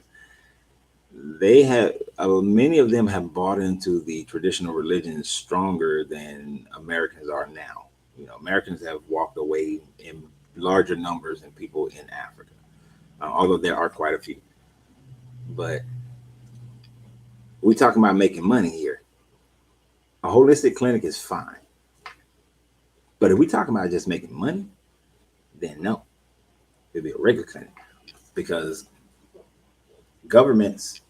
China is one of the few governments that I know that pays for a holistic hospital. Other countries ain't. Other countries and companies aren't doing that. They're not paying for. You want to get some holistic care? They're not paying for it. And when you have to look at the economy of the countries that you're looking at, where you're going to be, if the places where there's less competition, but enough income and enough people, they're going to be using corporate or government funds to pay for most of their health care. Corporate and government funds generally are not paying for um, holistic care. In your larger cities, people make enough money to pay for it for themselves. Like if you went to um, Mozambique, there's enough people there, they make enough money. You went to Nairobi, there's enough people there, they make enough money, they can pay for it. But you're going to have more competition. So you just weigh the variables. You have to weigh those variables to see which one is going to work out for you.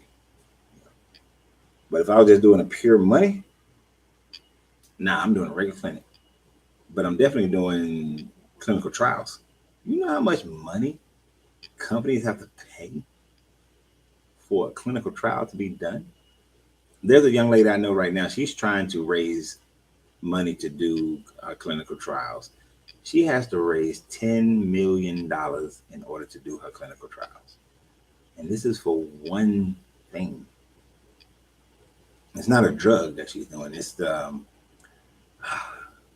because I donated some money to her when I went to one of her meet and greets, and that was she's been working on this for a while. And I was living downtown, so that had to be like 2014, and she wanted to use nanotechnology in order to fight cancer, nanotechnology and lasers in order to fight cancer, and that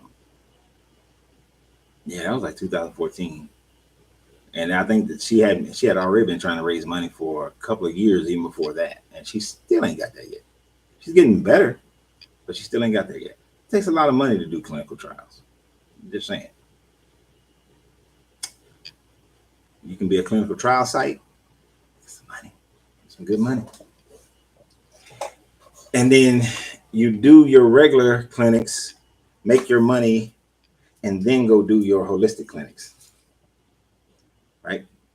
That way, you're financially stable to be able to do a holistic clinic is going to be a longer haul. It's going to take longer. So you got a smaller group of people who's going to do it.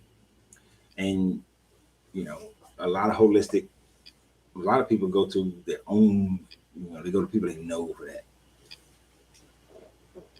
But I'm not saying you shouldn't. I would just do the regular clinic first, and then after when I know it's solidified, then I'm gonna do the other ones. I do the other ones.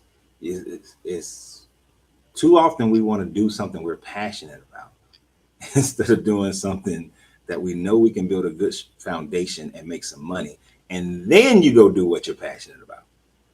They bullshitted y'all and me when they said, "Oh, go do what you're passionate about. Go if you're doing something and it doesn't feel like work, then you're going to be successful." That's bullshit. That is some bullshit, right? It is. One guy I know who is very successful, he produces surgical gloves in Thailand. He is not passionate about surgical gloves. It's just an industry he happened to fall into. He learned a lot about it, realized he can start his own factory and manufacture his own, and he did it. So he ain't passionate about no damn surgical gloves. And then he uses that money to go do the shit that he's passionate about. True, get a real job until you can do your dream job. Yeah, Erica know what I'm talking about. Tell him, Erica. Y'all think I like popcorn? I mean, don't get me wrong, I like popcorn. I made great popcorn. But it wasn't something that I was passionate about. Like, ooh, I just love popcorn. I eat popcorn every day. No. I smoke cigars every day, yeah. But no. Mm-mm. But the popcorn paid for this. Popcorn paid for this. The gym paid for the popcorn. I don't like working out. And I don't like training people. But the IT industry was going through its bubble. The contract I was on ended. I was 300 pounds. Got in the gym, lost 70 pounds like in 6 months. Needed something to do. I was looking for the whole time I was doing the first 5 years I was doing personal training, I was still applying for IT jobs and IT contracts. I was not trying to be an IT guy. I was not trying to be a personal trainer. And then I just saw that, damn, I'm making 6 figures as a personal trainer. And then some of the jobs that I was being offered as an IT guy were like $20,000 and $30,000 less than what I was making as a personal trainer. So I was like, I make 120 and you offer me 80. I'm gonna stay over here. No. I still ain't got to my dream thing. And I believe that I believed that shit back in when I was in the Marine Corps. I was believing it. What's your dream job? My dream job is public speaking. That is my dream job. Other than playing professional golf, my dream job is public speaking. I've been doing this for so long. I ain't made no damn money. I ain't blew up. I can do this without thought. I don't even prepare like most people prepare. Most people I know people who they write out scripts and all that kind of stuff. Y'all can tell my videos are not scripted. Because I looked at that, I said, oh, I'm going to do this public speaking thing. I wrote a book in 2000 and everything, and I was going to use that book as my catalyst, and I was going to be a public speaker. I was going to be that motivational self-help speaker. Wrote a book called How to Escape Mental Welfare. It's still for sale on my website, actually. How to Escape Mental Welfare. And I was, sending out stuff. I had the website. I'm trying to get people to let me come in and speak. And then my money started getting thin. And I started looking at them 3 children that I had. And I said, you know what? Get your ass a job. Go get a job. Identify the flow of money and get in the middle. It's smart business. Yeah. And that's what the other page, in and out to legacy business, is about. That's the idea, is getting into the flow, is identifying a flow. The earlier you can identify it, the better. And then you get in it, you make money.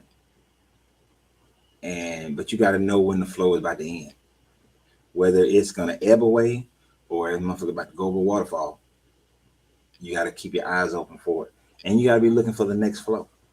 What's the next flow? Like, I got into IT because it was the flow at the time. Back in when I get IT, 90 into 99, right? And I specifically picked teaching because that was the thing to make the most money without having all the experience. Right? That's one reason you're. I wanted. Oh, sorry. You said Kenny Rogers know when to hold him, know when to fold him. Just threw me off for a minute because the NDA is over, but I trained him for like a hot second to get him ready for some surgeries. But anyway, and so like, what? You know something like Kenny Rogers? But you got to know when to hold him, know when to fold him. But yeah, so I was watching the IT, I got into it. Teaching was the way to go at the time. Bam, I was rocking it. But then I saw the bubble start bursting. All these jokers were coming in. I was like, these admins are going to come in and try to be teachers because that's where the money's at. So I was like, nah. So then I switched over into security, IT security. And it was like, all right. And then I saw in security, biometrics was coming up. So I did all the biometric work, and all that sort of thing. And then I got on this contract with Boeing, and then that lasted, but then the contract ended abruptly. And this lady, when I first started doing this lady, Kay told me this shit was going to end quick because they was messing up the money. And she was right. And it ended quick. And thankfully, I had saved up all this money, so I didn't have to rush out. I wouldn't, nothing like that. And I just playing around with personal training. But then I saw I can make just as much money as a personal trainer. And I opened up a gym. And then, but I don't like to open the gym. You got to be up too early in the morning. I don't want to be up early in the morning. So that led to the popcorn, which led to this. But yeah, I would love to have been able to just go out there and Tony Robbins, Les Brown like a champ. But I can't talk about this. You would have never heard me talking about this. No, sir, no, ma'am. This will be too controversial for me to talk about this. Like companies will be like, yeah, we like that you was in the Marine Corps, your leadership training and your sales training, and that would be great, and your personal development. But we saw these videos that you made over here. So we can't hire you.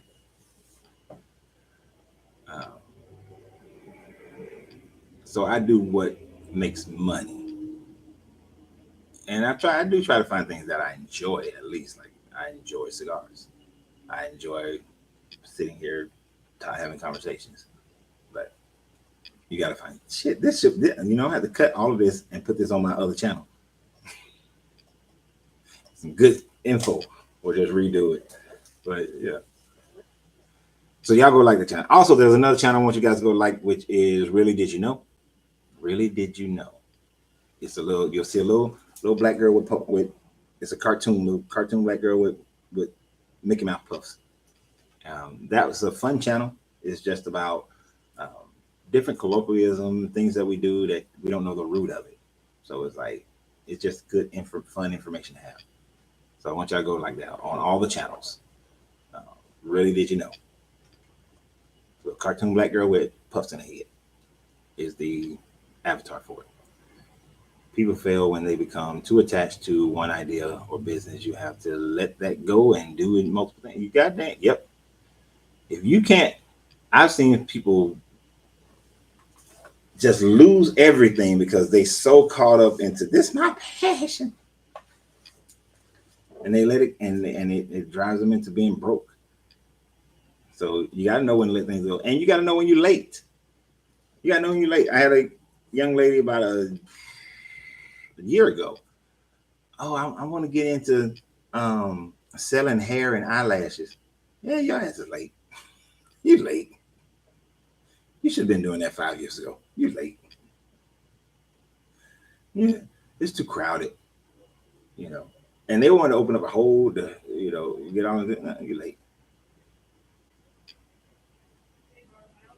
Hold on, I think I'm about to. Nope, they kept going. I am a doctor. Identify is a trap. I'm a little lost. I don't understand. Are you a doctor, Erica? But I don't understand. Identify is a trap.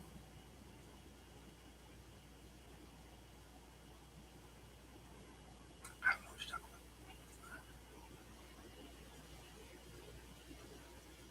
about. Okay, identity is a trap. I still don't get it. I'm a doctor. Identity is a trap. I know I was rambling off some stuff, but I'm not sure. I don't understand what. I don't understand. But yeah, we have to, and all of that still flows into polarity, as we began this thing about, as we went through the Kybalion. All of this is still about polarity. When you're looking at economics, you have to identify the pole. When you're looking at a business to start, you have to identify the pole of that business, and then figure out where you are on the scale and how where you can get in on the scale and how you can raise your vibration so that you can move up the scale. You know, what is the flow? That is one reason why I like the Tao Te Ching, because it's really all about getting into the flow of the way, getting into the flow of the universe of every aspect, whatever pole you're identifying with, getting into the flow of it. You know, people get too caught up in the identity and status and have to be able to pivot. You know, right before that popped up, I started thinking maybe what she means is how people get like, I'm a doctor. And that is exactly right. See how them alpha waves be working, Erica? See how them alpha waves? I caught them waves while you was typing it. Came through the phone. So yeah. But right, yes. We do have to. People can get caught up in it. I don't know if you was here when I was talking about the guy who was a doctor, and people look at him crazy because he gave up being a doctor to go start a chicken farm in Uganda. But the guy's now a millionaire in Uganda with his chicken farm. Yep. When they lose that thing, they lose their mind. Yeah. That's why I cannot be identified. I can't. One thing, it pisses me off when people say, "Oh, why are you on your channel talking about this or talking about that?" One, is my damn channel. I talk about what I want to talk about. Two, I'm not. You can't isolate me into one category. Nobody is one category. Like I don't see how some of these. It's like people, especially on TikTok. This is why I have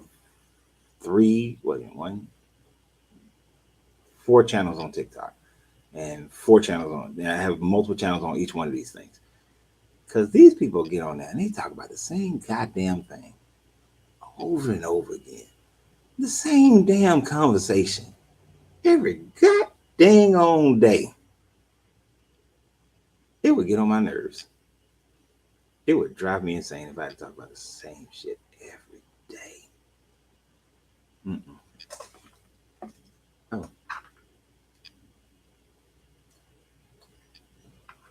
Oh, y'all need to tell me when you can't hear me over there.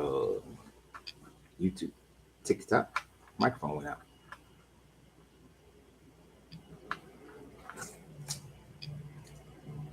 The only thing I don't like about this microphone, the battery life is about 2 hours, 2.5 hours. Battery life it does. Yeah, they're little. I guess that's why they send you two of these when you order the dang old thing because they know one of them's gonna die. Well, they send you two because you can have one on one person, one on another person. But you only get about 2 hours, 2.5 hours of life on those.